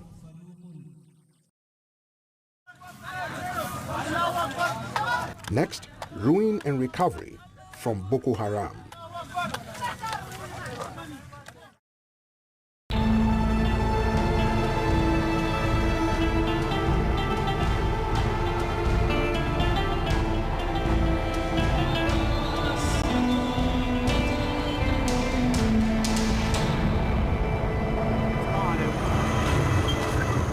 In 7 years of Boko Haram terror, millions of Nigerians suffered bitterly. But since the spring of 2016, a renewed offensive by the Nigerian military recaptured dozens of towns and villages that had been under the group's brutal control. Boko Haram's own cameras documented it. In 18 hours of captured videos obtained exclusively by VOA, they recorded Nigerians being executed in public, beaten, maimed. Who had survived? What were their stories? VOA went to Nigeria in September of 2016. Our goal, to check the government's claims of better security in places shown in the videos and other Boko Haram strongholds. Our first destination, Bama, second largest city in Borno State, where 300,000 lived until Boko Haram took over in 2014. We traveled with a military convoy, 12 trucks with anti-aircraft guns and dozens of troops. Bama was the scene of one of the war's worst atrocities. We found one man who survived. Alhaji Madu lived because he ran. A video of the atrocities at the bridge surfaced online. Kanta aka kawo an loda mutane aka kawo su shikenan daya bayan daya wani kuma ya anan a cikin nan in aka sa tukun kuma wani ya rika kamfa guda biyu wannan sai a harba kai sai a jafa shi. In one afternoon, more than 200 people were killed. Now in Bama, street after street stood empty. Buildings torched as Boko Haram fled. The Emir's palace, where the local chief and leaders once met to welcome visitors. Apart from the mosque, every other thing was gone. The legacy of destruction is the same in other towns Boko Haram abandoned. Until they can be rebuilt, there's nothing for anyone to come home to. Across the northeast, nearly 2 million people were forced from their homes by Boko Haram. Some now live with friends and family, but many are in camps scattered across the region. In this camp at Bama, 27,000 get by on limited food and water. More stream in daily. This young woman was abducted at age 14 and taken to the Sambisa forest, a rugged Boko Haram sanctuary twice the size of Belgium. She was forced to wed a fighter.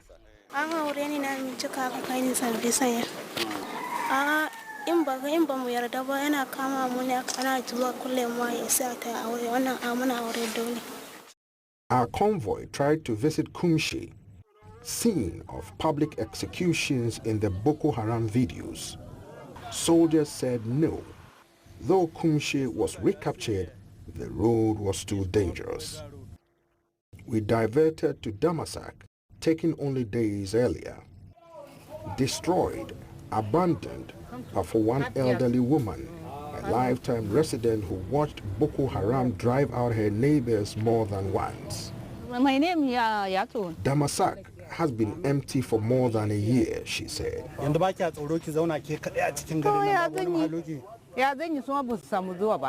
For her life to return to normal and for Nigeria to recover will take time. There are some signs of hope. The town of Minok has been destroyed and rebuilt 4 times as Boko swept in and out. Local chief Lawan Bukar Chiari said more than 200 villagers died. A lokacin da 'yan Boko Haram suke kawo mana hare-haren nan, ba mu da securities a nan gari. Aka yi shekara 1, 2, 3 muna nan haka. To duk wanda suke rayen suka gudu suka bar gari. Minok is being rebuilt yet again. Thanks to a military post, residents are trickling back. In suka kamala gyare-gyaren da suke wannan, za a yi abu. Boko Haram originated in Maiduguri, largest city in the northeast state of Borno. Kashim Shetima is the governor.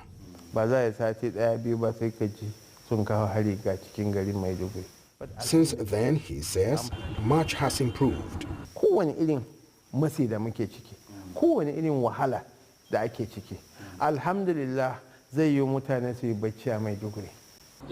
General Victor Izugu commands troops in the region. He said better intelligence and airstrikes are targeting Boko Haram camps, but there is more to do. We've done about 70-75% of the job. They are operating in bits and in little groups.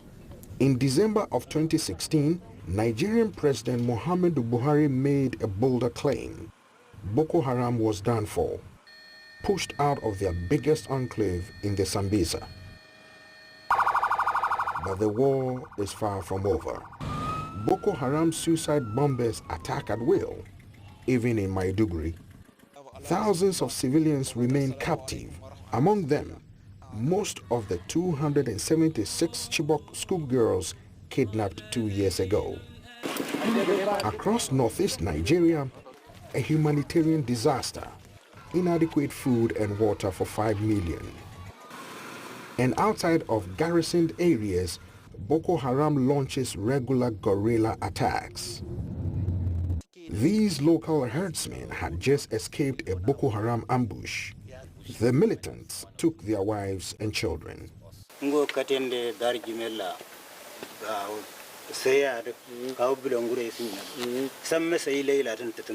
Boko Haram is hidden, but far from gone.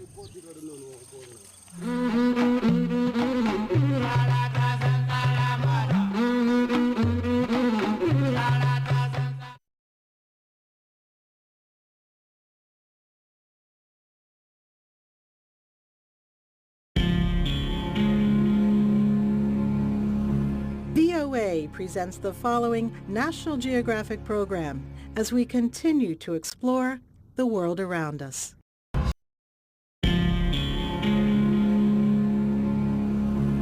VOA, exploring the world around us.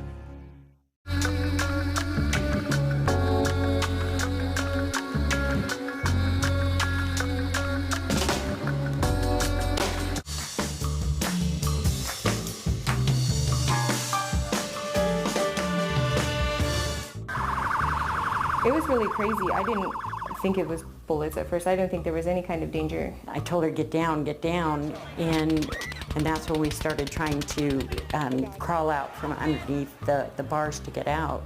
Austin is the live music capital of the world, supposedly. Everybody's being pushed out. Condos are popping up, venues are closing. While all this is happening, this is coming together, and it's going to be even a bigger space and a better space. Go! Exercising general for Parkinson's is what's going to help reduce the symptoms, so boxing just fit in perfectly.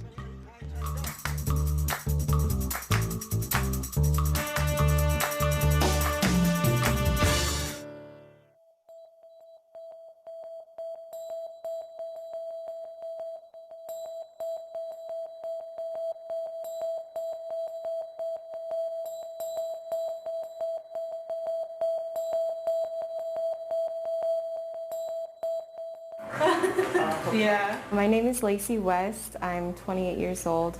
My name's Elizabeth West. Lacey is my daughter. She's my youngest. We were both at the Las Vegas Massacre last year on October 1st of 2017. It was really crazy. I didn't think it was bullets at first. I didn't think there was any kind of danger. I told her, get down, and after about the third round of the automatic firing went off, there was probably the longest break after the third round, and that's when we started trying to crawl out from underneath the bars to get out. After that, seeing just everyone just fleeing out of there, running, like hats everywhere, boots everywhere, like the ground is completely sopping wet with drinks that everyone abandoned. The rails were all knocked over just to get through, get away. And Lacey grabbed my arm and later had told me her thought process was, I got to get Mom out, I can't let her fall. And as I was behind her running and I could hear the bullets going, my whole thought process is if I'm behind her, they'll hit me and not her.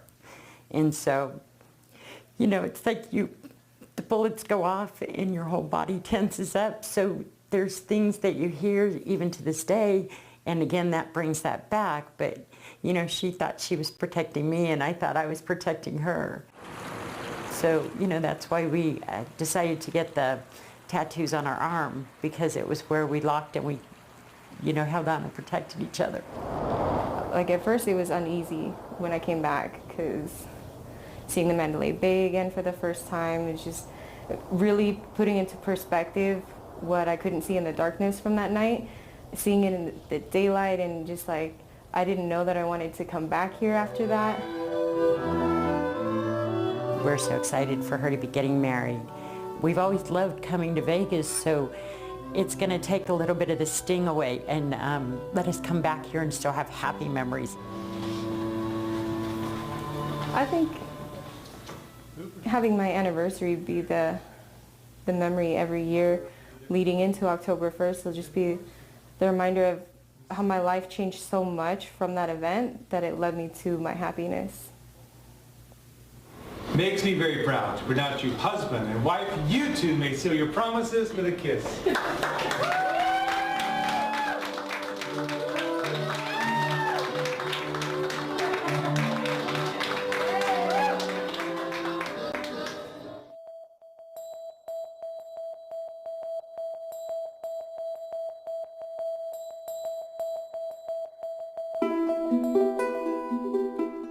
I very much have had a fondness for tea for a long time.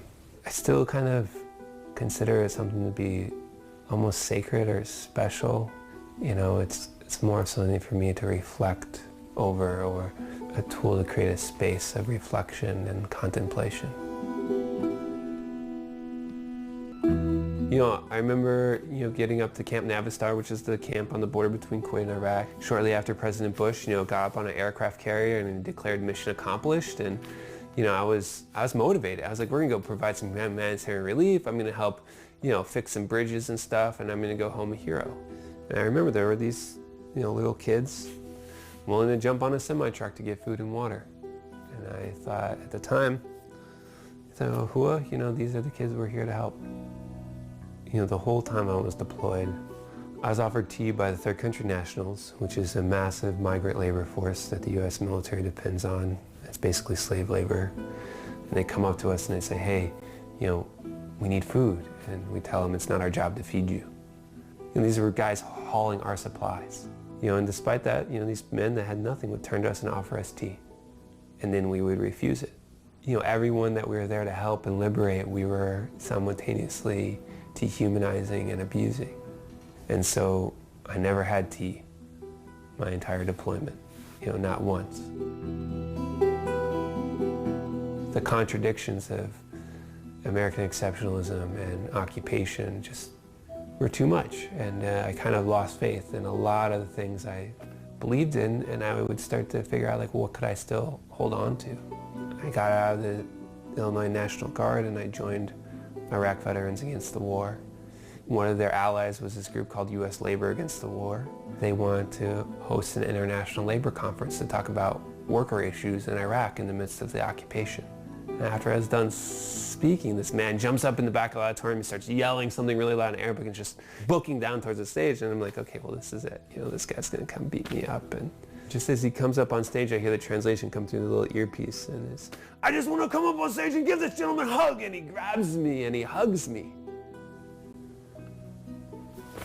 And I just started to bawl. You know, this man, he was in the Iraqi military and fought against the invading forces and forced the British military out of his oil fields. And there he was hugging me. And they brought me off stage and they brought me out of the auditorium and they sat me down. And they offered me tea. Tea that for the very first time I accepted. The Tea Project is an ongoing project in collaboration with Amber Ginsberg. I originally began the project in 2009 out of a return trip to Iraq in order to share all the generosity despite and to create a space for people to sit, sip tea, and reflect about living in a constant state of war. I asked Amber to join the project in 2013 to help cast one porcelain teacup for each person that's been detained in Guantanamo. You know, we've pushed the project further and expanded it to include all these forms of presentation and installation. From the middle of my deployment, I've committed my life to using creative practices to counter destruction, to counter the dehumanization that too much of our world is consumed by. It wasn't about being a big city and making it big. It was about complete and universal acceptance of things that were artistic.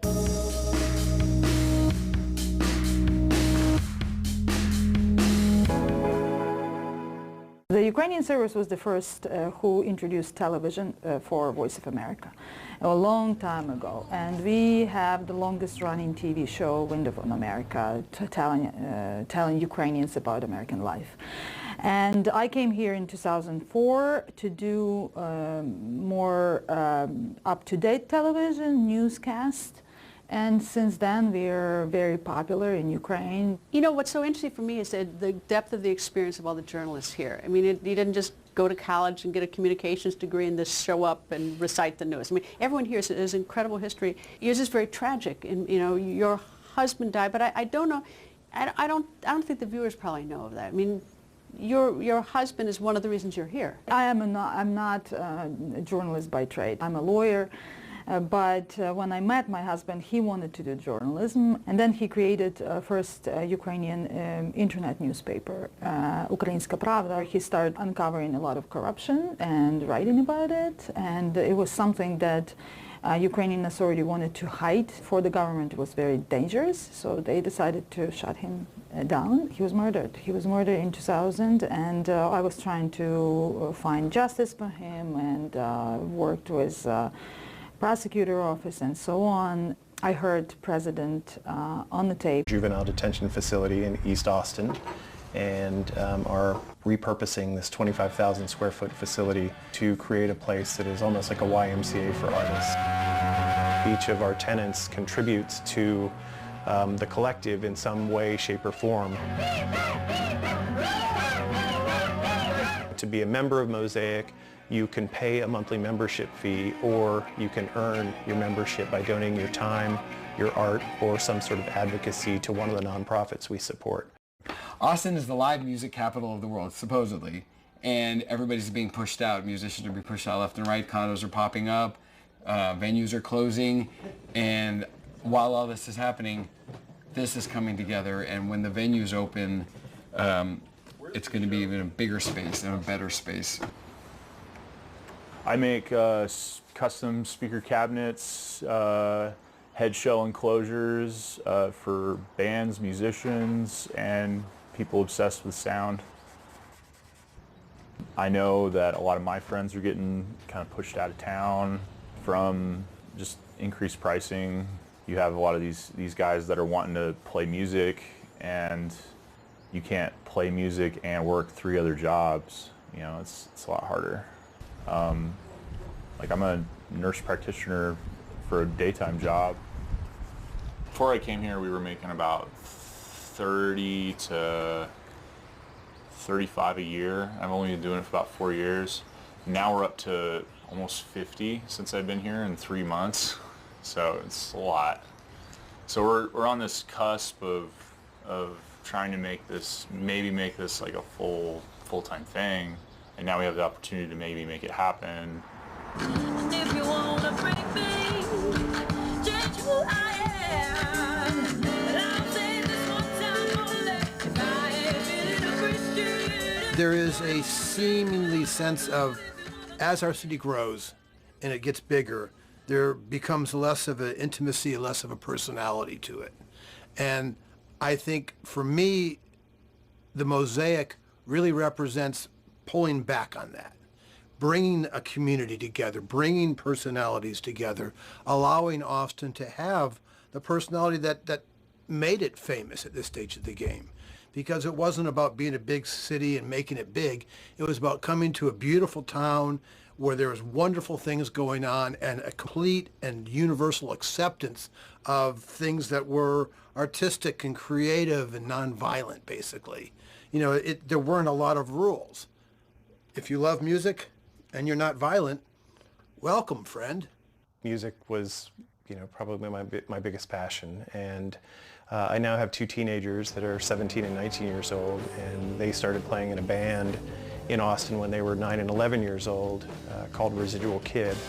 And when they were growing up in the Austin music scene, even as 9 and 11-year-olds, their peer group wasn't other kid bands, but it was adult bands who not only were taking them under their wing, but were giving them opportunities on opening bills at shows. And now that my kids are 17 and 19 and playing in 6 or 8 different bands in Austin, I just started seeing that peer group of musicians who helped my sons get to where they are some of those artists who are suffering from the affordability issues in Austin. And I really hoped to create something that was a place and a business model that could help to support artists. Sounds amazing. Yeah, that woman over there, she's pretty good. Either that or she's faking it really well. It's been one intense week. Yeah. Yeah. The plan here is to create an outdoor space for performances, but a place for food and beverage. And then this wing that we're looking at will be mostly glass on this side. And so our plan is to have 2 vinyl presses here. So you can sit out here and have a sandwich or a taco and watch records physically being pressed. So everything like a manufacturer, we're gonna do together here. That's why I choose mosaic, yo! I mean, people need music. I don't think I could survive without music,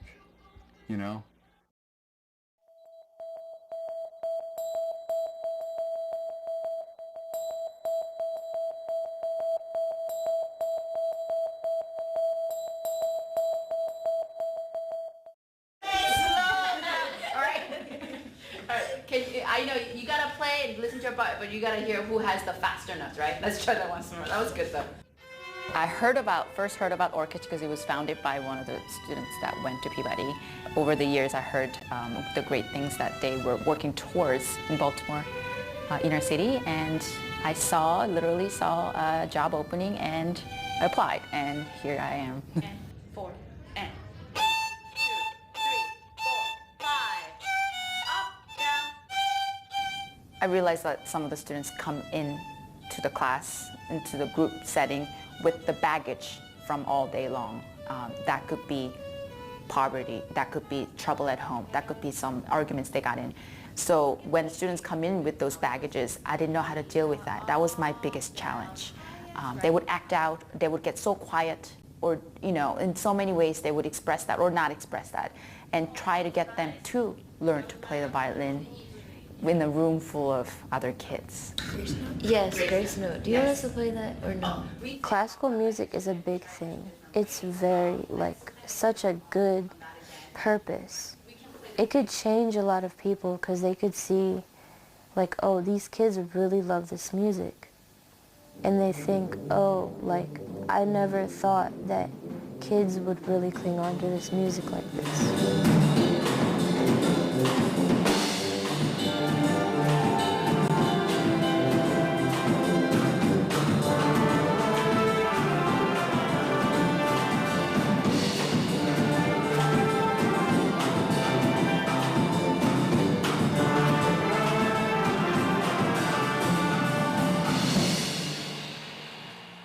There's people who like the music, but some people are like thinking of like a higher level, like I'm gonna do this like for college and etc. So I think a lot of people at my program, they're like determined that they're gonna get their music because you can see it with how they play. I think it's really cool though, to see like younger kids like play their instruments and like smile like when they play.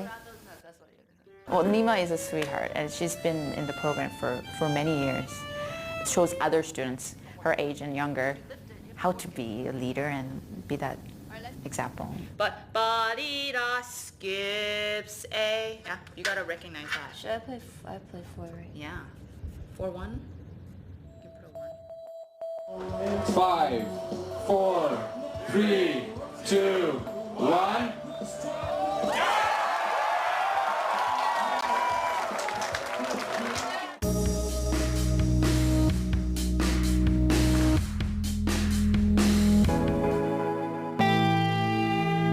At Arches National Park in southern Utah, National Parks traveler Micah Meyer could see firsthand why it's one of the most visited sites in the state. Even outside of the park and all around Utah, there are these arches that just naturally form from the rock eroding. But in Arches National Park are some of the most magnificent, either really large or there's 2 or 3 all clustered together, or there's a double arch where you can see through 2 arches at once. And then, of course, this delicate arch. Delicate Arch, considered by many as the most famous natural stone arch in the world. One of the most famous because it's essentially on its own on top of a hill with a giant vista and mountains behind it. And visitors one by one take their time running or walking into the arch to take their picture, or waiting over here to take the photo. After his visit to Arches, Micah took a boat tour. I'm on the Colorado River, halfway between Arches National Park and Canyonlands National Park. It gives you a perspective of this land which many people describe as Mars with water, because it's just so arid and so red and orange looking. It's just this really cool juxtaposition, not only of views, but of the wildlife that survives in the desert.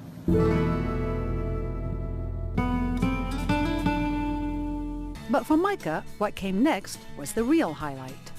Made it to the Island in the Sky portion of Canyonlands National Park just in time for sunset. This is where you're able to drive along a scenic road that takes you along all these incredible overlooks that give you expansive views of the canyon, of the rivers, and it's a wow moment. Julie Tabo, VOA News, Washington.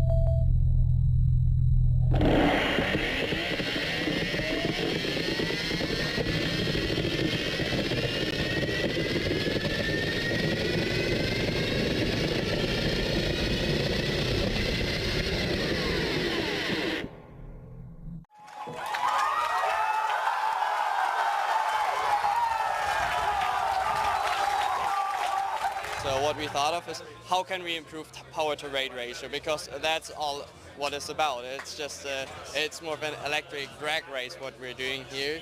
So okay, what do you need to go fast? Okay, you need high acceleration, so a lot of horsepower and less weight. So that was the first design consideration, and we tried different designs. So 1 big motor, 2 big motors, 2 big motors on the same shaft. That was also a pretty cool idea. But in the end, we saw these very small motors, and these have a very good power-to-weight ratio, so we went with that solution. The simulations just showed that that would be the best option to go. 5, 4, 3, 2, 1.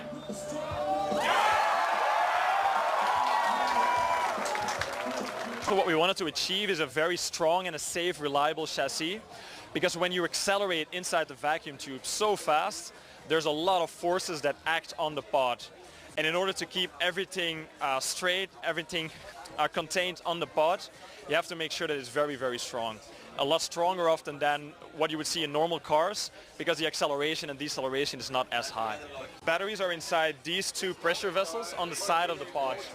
The reason that we put them inside a pressure vessel is because they are not rated for vacuum. So we want to keep them at 1 bar. We want to keep them at the atmospheric pressure. Basically, that gives you the reliability that the cells, when they are exposed to vacuum, they can expand, and that could be a risk for explosion or a battery fire. So when you keep them inside the pressure vessel, you are sure that will not happen. Especially in the Netherlands, aviation, there's a lot of, well, from the environment, people are not liking it so much. There's a lot of noise pollution, a lot of environmental pollution, so people actually want to get rid of aviation. So that's why Hyperloop actually already comes in. So we'll use station distance of like 500 kilometers, which means we can connect like Amsterdam, Brussels, Paris, or Amsterdam, Berlin. In a plane it would take like 40 minutes to an hour, it depends a little, but then you need to be at the airport like 2 hours in advance. And for the Hyperloop, we want to organize it in such a fashion that you can arrive at the Hyperloop station, get on board, and just be in Paris in 30 minutes. This is like really the first opportunity to create something that's a fundamentally new mode of transport, and there's two parts to it, obviously creating the pod and the engineering associated with the pod in the vacuum tube, and then creating the tunnels. And this is what this competition is about, is encouraging people to think about new modes of transport, things that could radically transform cities and the way people get around, and really try something that's going to be a radical improvement.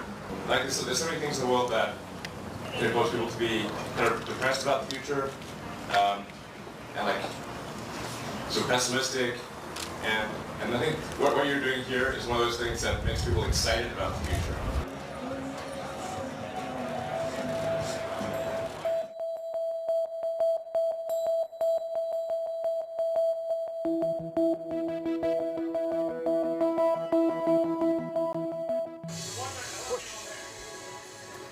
All right, today's going to be a little bit of everything. We're going to finish it off with a little competition, okay? We have a wide variety of different cases of Parkinson's in this program. 1, 2, 3, beautiful. 1. Our youngest boxer was 25 years old. The oldest boxer we have right now is 86. Good. A variety of different symptoms. So with Parkinson's, every case isn't the same. So some people have tremors, some people are suffering from other things, and it's pretty cool to see all of them interact together. We're going to go one big step forward, one big step to the side. I think Alec, who's the teacher, is really accenting those features that are prominent in Parkinson's.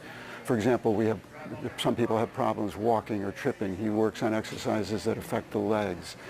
He works on exercises that affect balance. That's something I'm having particular problems with. One of the things, interestingly enough, is you tend to have a lower voice.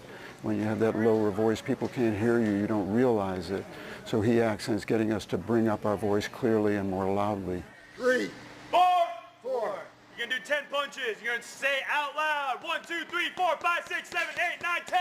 Go! When you say go, your partner's going to go. Go! 1, 2, 3, 4, 5, 6, 7, 8, 9, 10. Go! Exercise in general for Parkinson's is what's going to help reduce the symptoms. So boxing just fit in perfectly as, tackles all aspects that people may struggle with Parkinson's.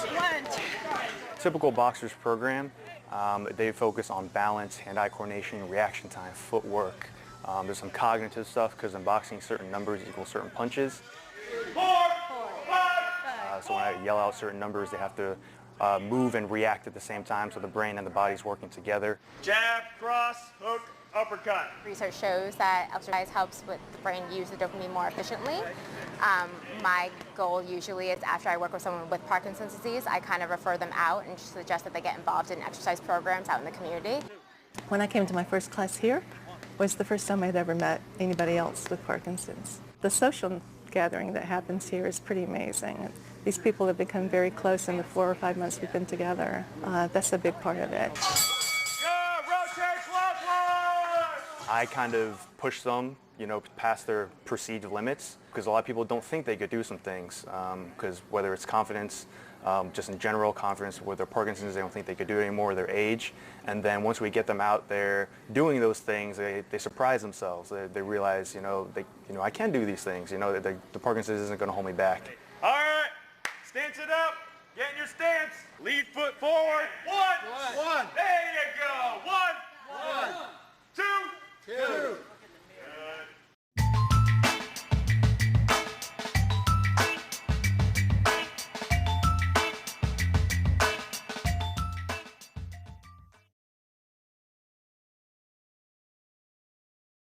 I'm Greta Van Susteren, and I think I have the best job here at Voice America because I get to go around interviewing many of the people who work here, the journalists. But Roger Munto, everyone tells me he's the coolest person here. Are you the coolest person here? Well, if they say so, I guess, Greta. Well, that's what they say. That's what everyone says. Everyone says, oh, you're interviewing Roger today? I go, yeah, he's the coolest person here. What do you do here?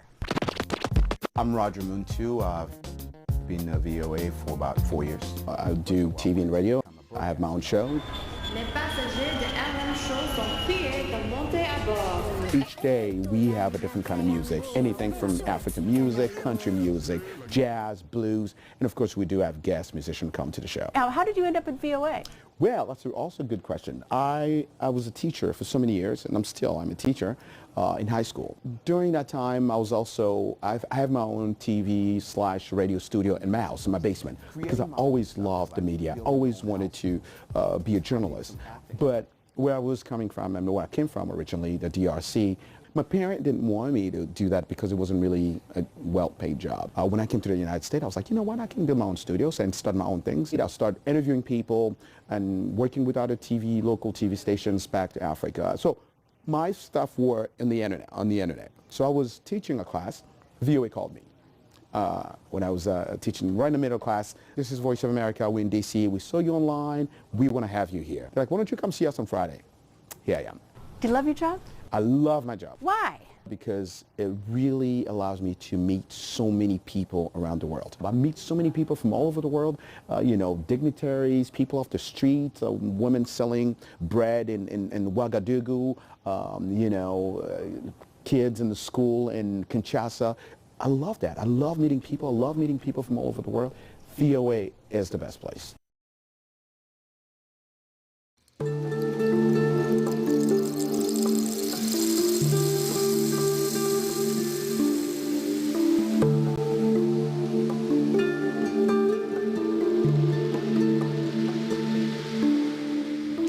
I believe AIDS can be beaten, but only by eradicating its most deadly symptom, stigma. The shame of HIV still forces millions of people away from information and health services and into the shadows, where they cannot protect themselves or those they love. This show will look at 6 provocative stories that address how global societies must be willing to rethink well-worn social, ethical, and moral norms to end stigma. Our first stop is the Caribbean nation of Haiti, which has the highest prevalence of HIV in the Western Hemisphere. In Haiti, 2 children are born with HIV every day. 20-year-old Venice Luis's parents died from AIDS when she was 11. Orphaned, she went to live with an aunt.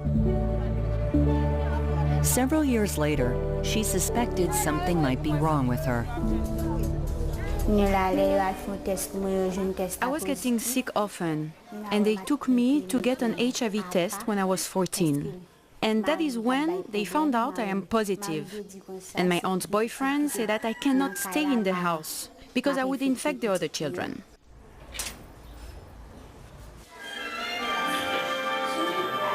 Venice now lives at an orphanage run by the organization caring for Haitian orphans with AIDS, along with 18 other HIV-positive children. In Haiti, the stigma of being HIV positive runs deep. After her diagnosis, Venice suffered cruel mental and physical abuse. My aunt's boyfriend told her to separate everything I used. Silverware, glasses, soap. I slept in a separate part of the house and I couldn't play with the other kids.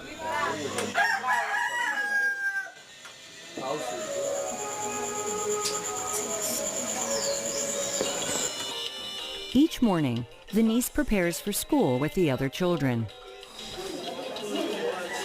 Her aunt would not allow her to get an education, fearing a cut or scrape would infect another child. At the age of 20, she is now finishing the 4th grade.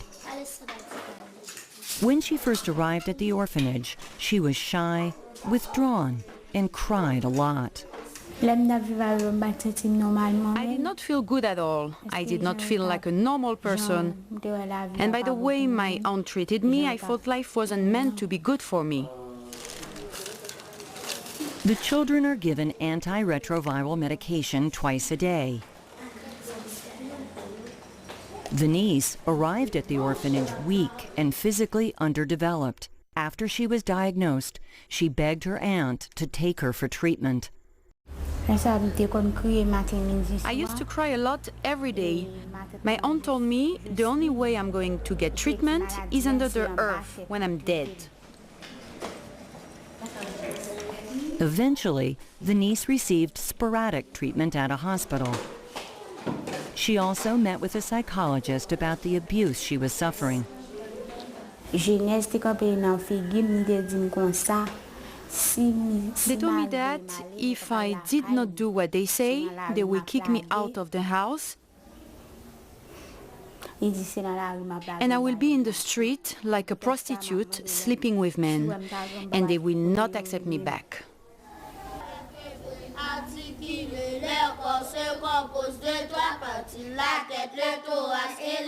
It was the psychologist who suggested she be placed in the care of the orphanage. And her life began to change.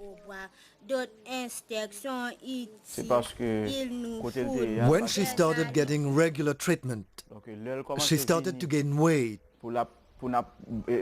She started to get better physically and mentally.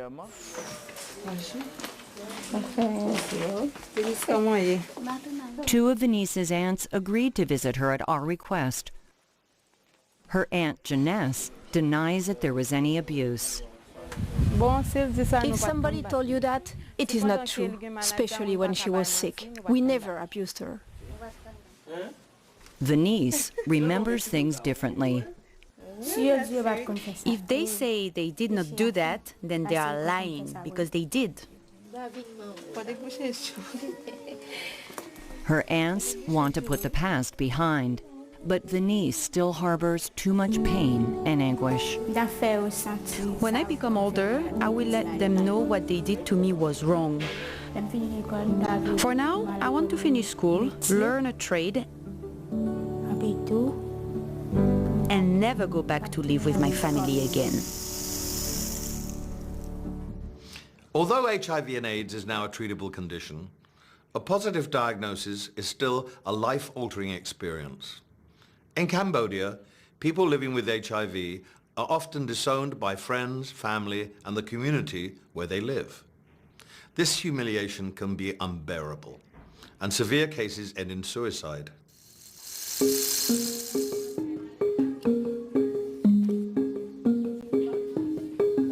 Each morning as Uknavi stands in front of the mirror, she glances at photos of her late husband and remembers the good times they shared. He committed suicide after learning he was HIV positive. Before I suspect I made a mistake, he asked me if he had HIV. What would I do? I replied saying if you bring the virus to me, I would slit my own throat. After her husband's death, Uknavi continued to live in her home near the Thai border. Shortly after I held the funeral for my husband, I was looked down on and treated differently by the villagers. Children in the village started making fun of my son, saying your father had AIDS. He might have infected the whole village. When villagers set her house on fire, Uknavi returned home to live with her sister near Phnom Penh. She was sick often, and a test revealed her worst fear. She was HIV positive. My only sister and cousin showed disgusting behavior toward me before we ate together. But after I was known as HIV positive, they would not eat with me. Even when my child was playing around, they called him AIDS child. Cambodia offers free medication for the country's 70,000 people living with HIV. But many must move from the countryside to cities for treatment. Those with little means live in squalor. Almost 75% of them think they made such a big mistake in their lives that they discriminate and isolate themselves from society, and the serious cases end in suicide. Feeling desperate and alone, Uk Navi contemplated following her husband and committing suicide. I felt so sick and skinny, and I no longer wanted to live. Then I thought of my son and took pity on him. So I strived to survive, just for him. Though Uk Navi found the strength to keep living, life was not easy. Her sister could no longer help her. I just could not afford to feed her, as I have barely made ends meet for my two daughters. Uk Navi is now feeling better, both mentally and physically. She receives housing, food, and medicine from Place of Rescue, a Canadian organization that supports people living with HIV. It is her son who brings her life purpose. But her thoughts often wander to her late husband.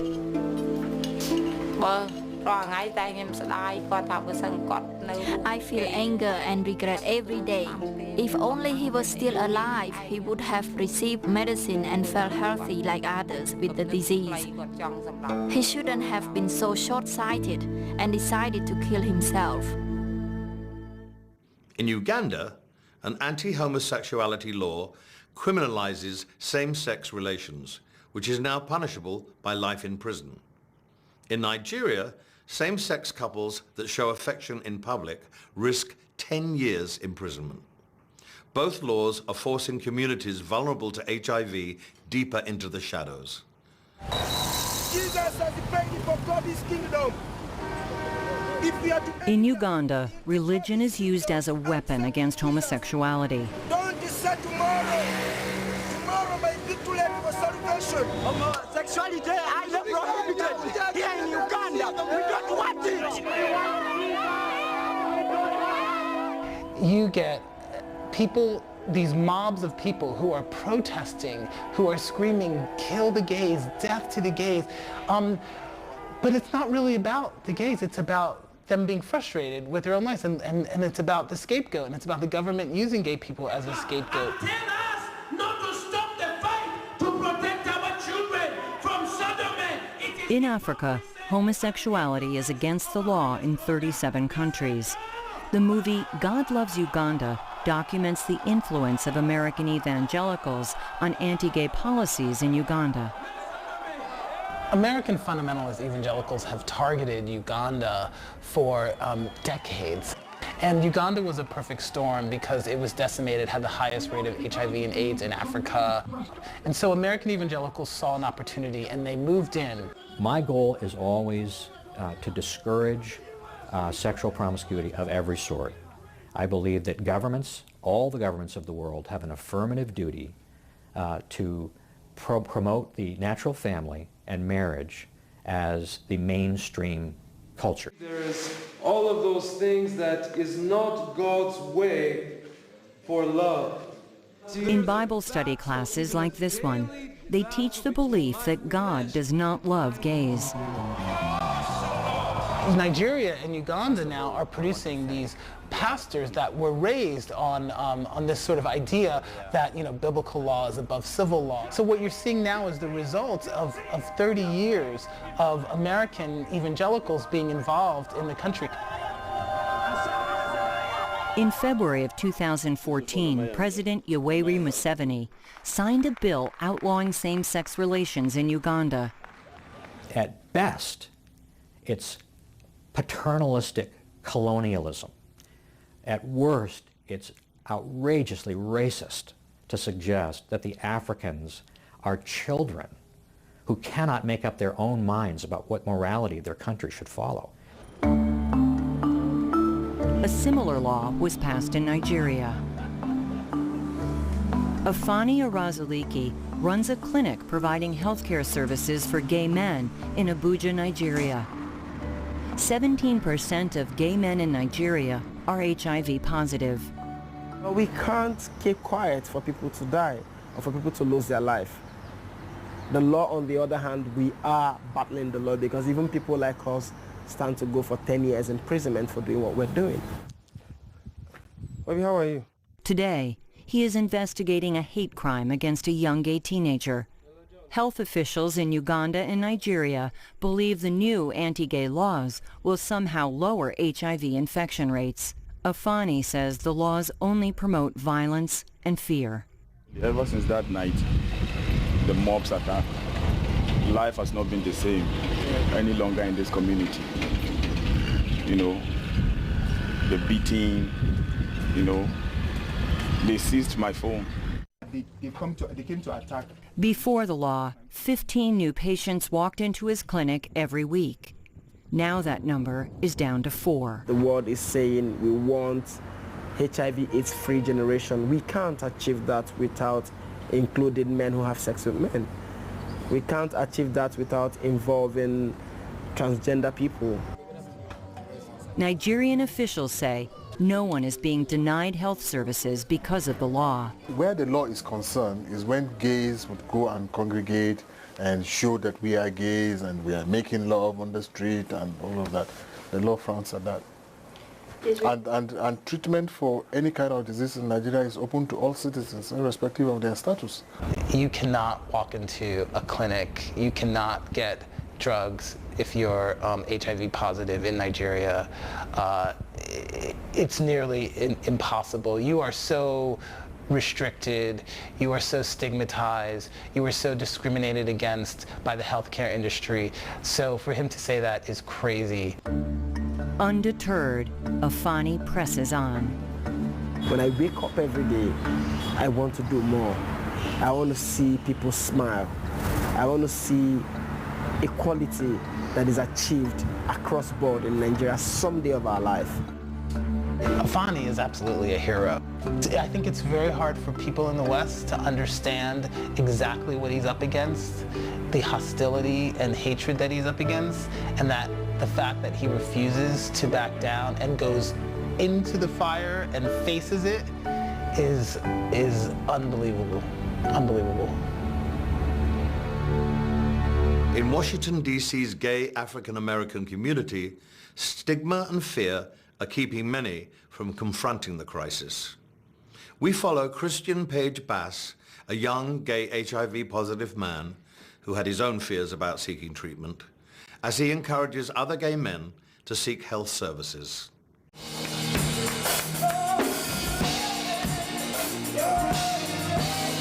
got it. I was saying this rain like he just did. I really love to sing. I think God gifted me with a talent to be able to use my voice to sing. Christian Page Bass also likes to raise his voice with a message of inclusion. We don't like to call ourselves a gay church. We call ourselves radically inclusive because we have transgender and we have straights or heterosexuals as well that attend the church.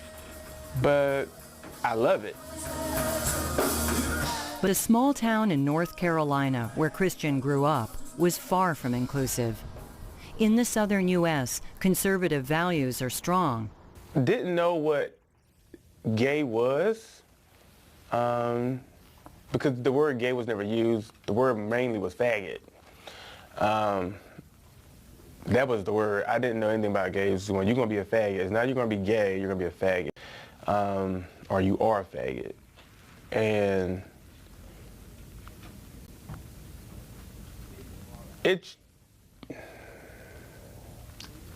I don't like that down. In 2001, both Christian and his mother, an intravenous drug user, were diagnosed as HIV positive. Thank you. When she died, 5 years later of complications from AIDS, Christian was gripped with fear. I looked on the dresser, and she had already started doing her pill box for the next week.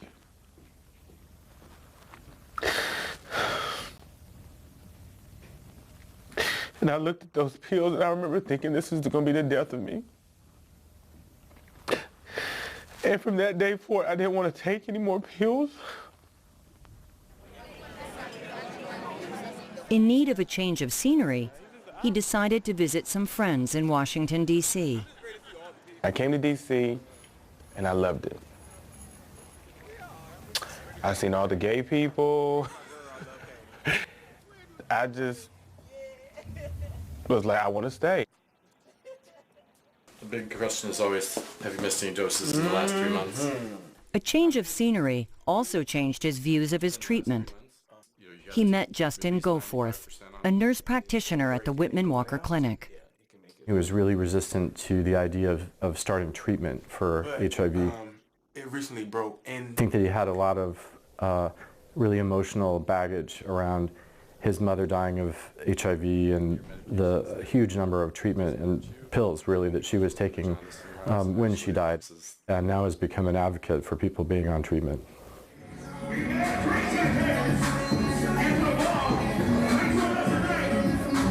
Christian's advocacy has made him a regular on Washington's gay club scene.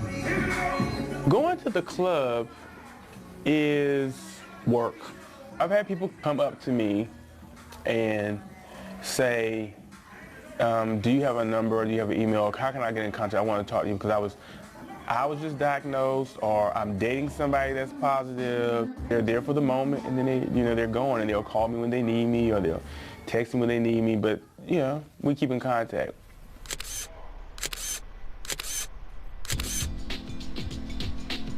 Christian works as a part-time model. When I got diagnosed and the doctor told me I had 2 years to live, I wanted to make sure people realized that you could take your medication and still be healthy and still look good and still be nice. You can live long. You don't really see AIDS patients like you used to in the 80s. You use the word AIDS and everybody's running. Use the word HIV, people will stay. Use the word I'm positive and nobody's going to move. But you use the word AIDS, it's like turning the lights on and the roaches running. Insight is a supervised injection facility on the worst block of Vancouver's heroin district. Here, nurses give clients clean needles to inject illegal drugs. Researchers have proven the facility is effective at cutting HIV infection rates in the area. But critics argue Insight only promotes illegal drug use. Vancouver, Canada has been called the jewel of the Pacific Northwest. But there is a darker side to Vancouver. More than 4,000 intravenous drug users live in the downtown east side. The alleyways around Hastings Street are open drug markets and shooting galleries. This alley has a lot of memories. Former addict Richard Teague has been HIV positive for 24 years. When you're an addict and you want to get your hit into you, you go to the closest spot. And this is it, this alley right here. You want to, get your fix in you, and you didn't want to wait. You wouldn't wait, try and find a room. You went to the nearest place where you could be kind of out of sight, and do your fix and get your high. The community responded by creating Insight, North America's first supervised injection facility. When people are seriously addicted and their goal is that they're going to use the drugs irrespective of what we say, your focus then becomes on, if you're going to use this drug, how can we do it in a way that is safer, reduces the risk of infection, reduces the risk of getting significant wounds, reduces the risk of actually this individual putting demands on other aspects of healthcare. Insight has 12 injection booths where clients use their own illegal drugs under the supervision of healthcare professionals. Water here, which is sterilized. Clients are provided with clean needles, pure water, and supplies to clean wounds. When Richard was using heroin, Insight was his safe haven. I know Insight's been a godsend for Vancouver and for a lot of people, because I know some weeks at Insight, they probably saved 10, 15 people from ODing. One of the things we have done significantly is the growth in new HIV infections and Hep C infections has receded significantly. I think for HIV we're probably somewhere in the region of about 70%. But Insight has its detractors. Prime Minister Stephen Harper and Conservatives in Parliament want the facility closed. There have been multiple studies on these types of institutions like Insight in Canada or others in Central Europe. And some suggest there are public health benefits. Others suggest there are significant public health detriments in terms of increasing rates of addiction. Dr. Julio Montaner says that healthcare professionals who created Insight were skeptical that it would reduce HIV infection. Time and time again, the data came in saying, yes, it helps, and no, none of the concerns that me and my colleagues and the community at large have expressed have materialized. Today, life for Richard is about balance and serenity. Well, you know why I like this park? The reason I like it, as you can tell from just looking around, it's very serene. For me, it was a break away from the street scene, being in the back alley, beside a dumpster. I still deal with stigma because of my HIV, and I've been very open about it. But best advice that I can give somebody is you have to have a tough skin. I can't change it. You can't change what happened. You just got to learn to live with it. 19-year-old Maurice Williams is now willing to come forward with the truth. Born HIV positive, he kept his status secret all his life. If Maurice had been born today, his life might have turned out differently.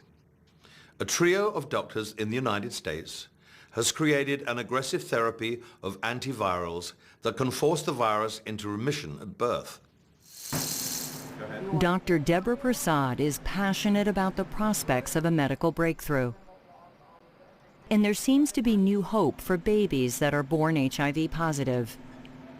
We're on a mission to find a cure for AIDS, but this is going to be a very long road. Doctors Prasad, Gay, and Luzuriaga are the trio that put an HIV-positive baby into remission for 26 months. The New England Journal of Medicine published their research last year, but new evidence indicates the baby has tested positive. Dr. Prasad believes early drug treatment has far-reaching implications. Implications for people like Maurice Williams, who was born HIV positive. Maurice is getting regular checkups at Children's Hospital in Washington, where he was first diagnosed. Try to look straight at me. The first time I found out that I was HIV positive, I was 13, I was in the 7th grade, and I found out because I refused to take my medication unless I knew why I was taking medication.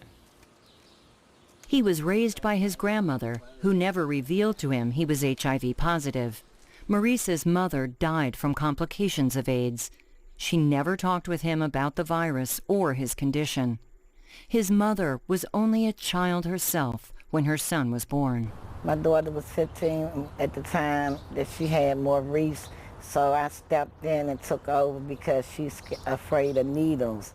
Growing up, I was very angry with her for a long period of time. But I changed my anger around when I found out the anger wasn't beneficial to me. It turned into empathy. Because my mother wasn't even strong enough to really, accept the fact that she was HIV positive. Go to a restaurant and then gaze into each other's eyes. Maurice is pursuing a career in theater arts at a university. I feel like people put AIDS in a box, clearly. AIDS isn't a death sentence anymore as it used to be. Maurice is giving support to HIV-positive teenagers like Shani. Make sure you put all your effort in it. His counselor, Melissa Selavag, has encouraged him to be a mentor. Give it all you got, but try to aim for the middle. Shani is 13, and 13 is the age where I found out that I was diagnosed HIV positive. And I didn't have anyone older than me or even anyone of my own age that I can relate to help me, you know, tell me that taking medicine will get better. Talking to him, it does more for me than maybe he even knows. Dr. Prasad is meeting Maurice for the first time, where she can put a face to the people she's trying to help. So we have a lot more work to do where it becomes a disease that's living with cancer or diabetes or any other chronic illness, because so many people are affected. I may not be the person who changes the world, but I want to inspire the mind that does so. I believe that I can be great. I believe I can live a long life. I wasn't supposed to be here now.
But we have to get out for the midterms. Promise me, you gotta get out for the Don't be complacent. I've got a broader message. 说中的态度可以说是相当的严厉的，而且他不只是强调了美国的政策和原则，他还举出了大量的具体的事例。所以我想首先请教您是如何评价彭斯的这一次演说，有哪些部分是让您印象比较深刻，或者说是让您出乎意料的地方？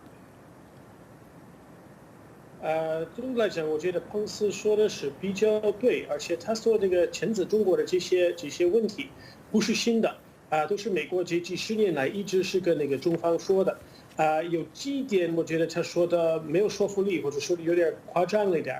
没有说服力就是有关中国，就是干涉美国的这个民主制度，为的是让更多的美国选民不投了一个特朗普的票。他到现在为止还没有拿出什么有比较确凿的这些证据，只不过是中国日报在那个爱荷华州买了一个公开的一个广告的，这个是属于公共外交，这个不应该就是列于那个不当的影响，这是第一。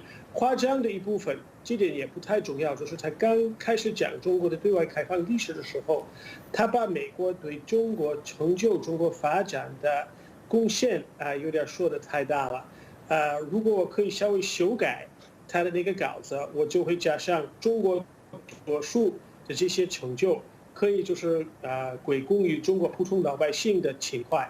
除了这些之外，我觉得他说人权，说一带一路，说那个南海，很多这些问题，毕竟都是问题。是。那么很多人也是拿这个这个星期四彭斯副总统的演说与之前1946年丘吉尔首相的这个和平砥柱，也叫这个铁幕演说相比，您怎么看这样的观点？我觉得铁幕我们还没有到那个地步，可是这肯定是那个中美关系的大倾向。我觉得这个是美国政府从来没有一个白宫美国领导人说中国在中国国内在美国国内，在全世界扮演的是一个负面或者一个坏的角色。这就是说，它是声明现在中美关系实际上最重要的一个双方关系是一个全面的对立关系。他没怎么说这个合作问题，到了最后几句话，他还有点乐。And I realized that I have to save myself and save my kids because they have only me. United States offered me protection, and I came here. People recognize you on the street in Ukraine? Yes, I was there like last week. I was at the war zone, and all the soldiers would say thank you, and I am just doing my job, and people really thirsty for good information, for truth, for quality news. So yeah, and they are thankful. Yeah.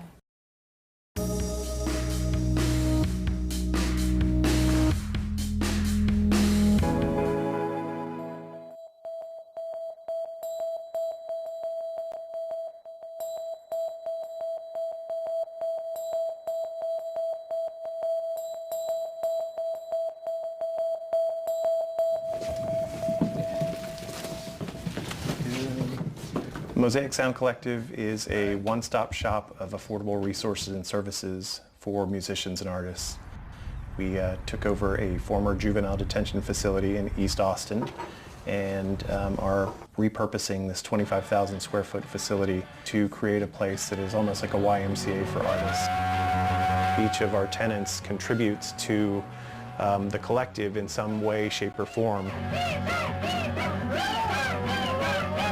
To be a member of Mosaic, you can pay a monthly membership fee, or you can earn your membership by donating your time, your art, or some sort of advocacy to one of the nonprofits we support. Austin is the live music capital of the world, supposedly, and everybody's being pushed out. Musicians are being pushed out left and right, condos are popping up, venues are closing, and while all this is happening, this is coming together, and when the venues open, it's going to be even a bigger space and a better space. I make custom speaker cabinets, head shell enclosures.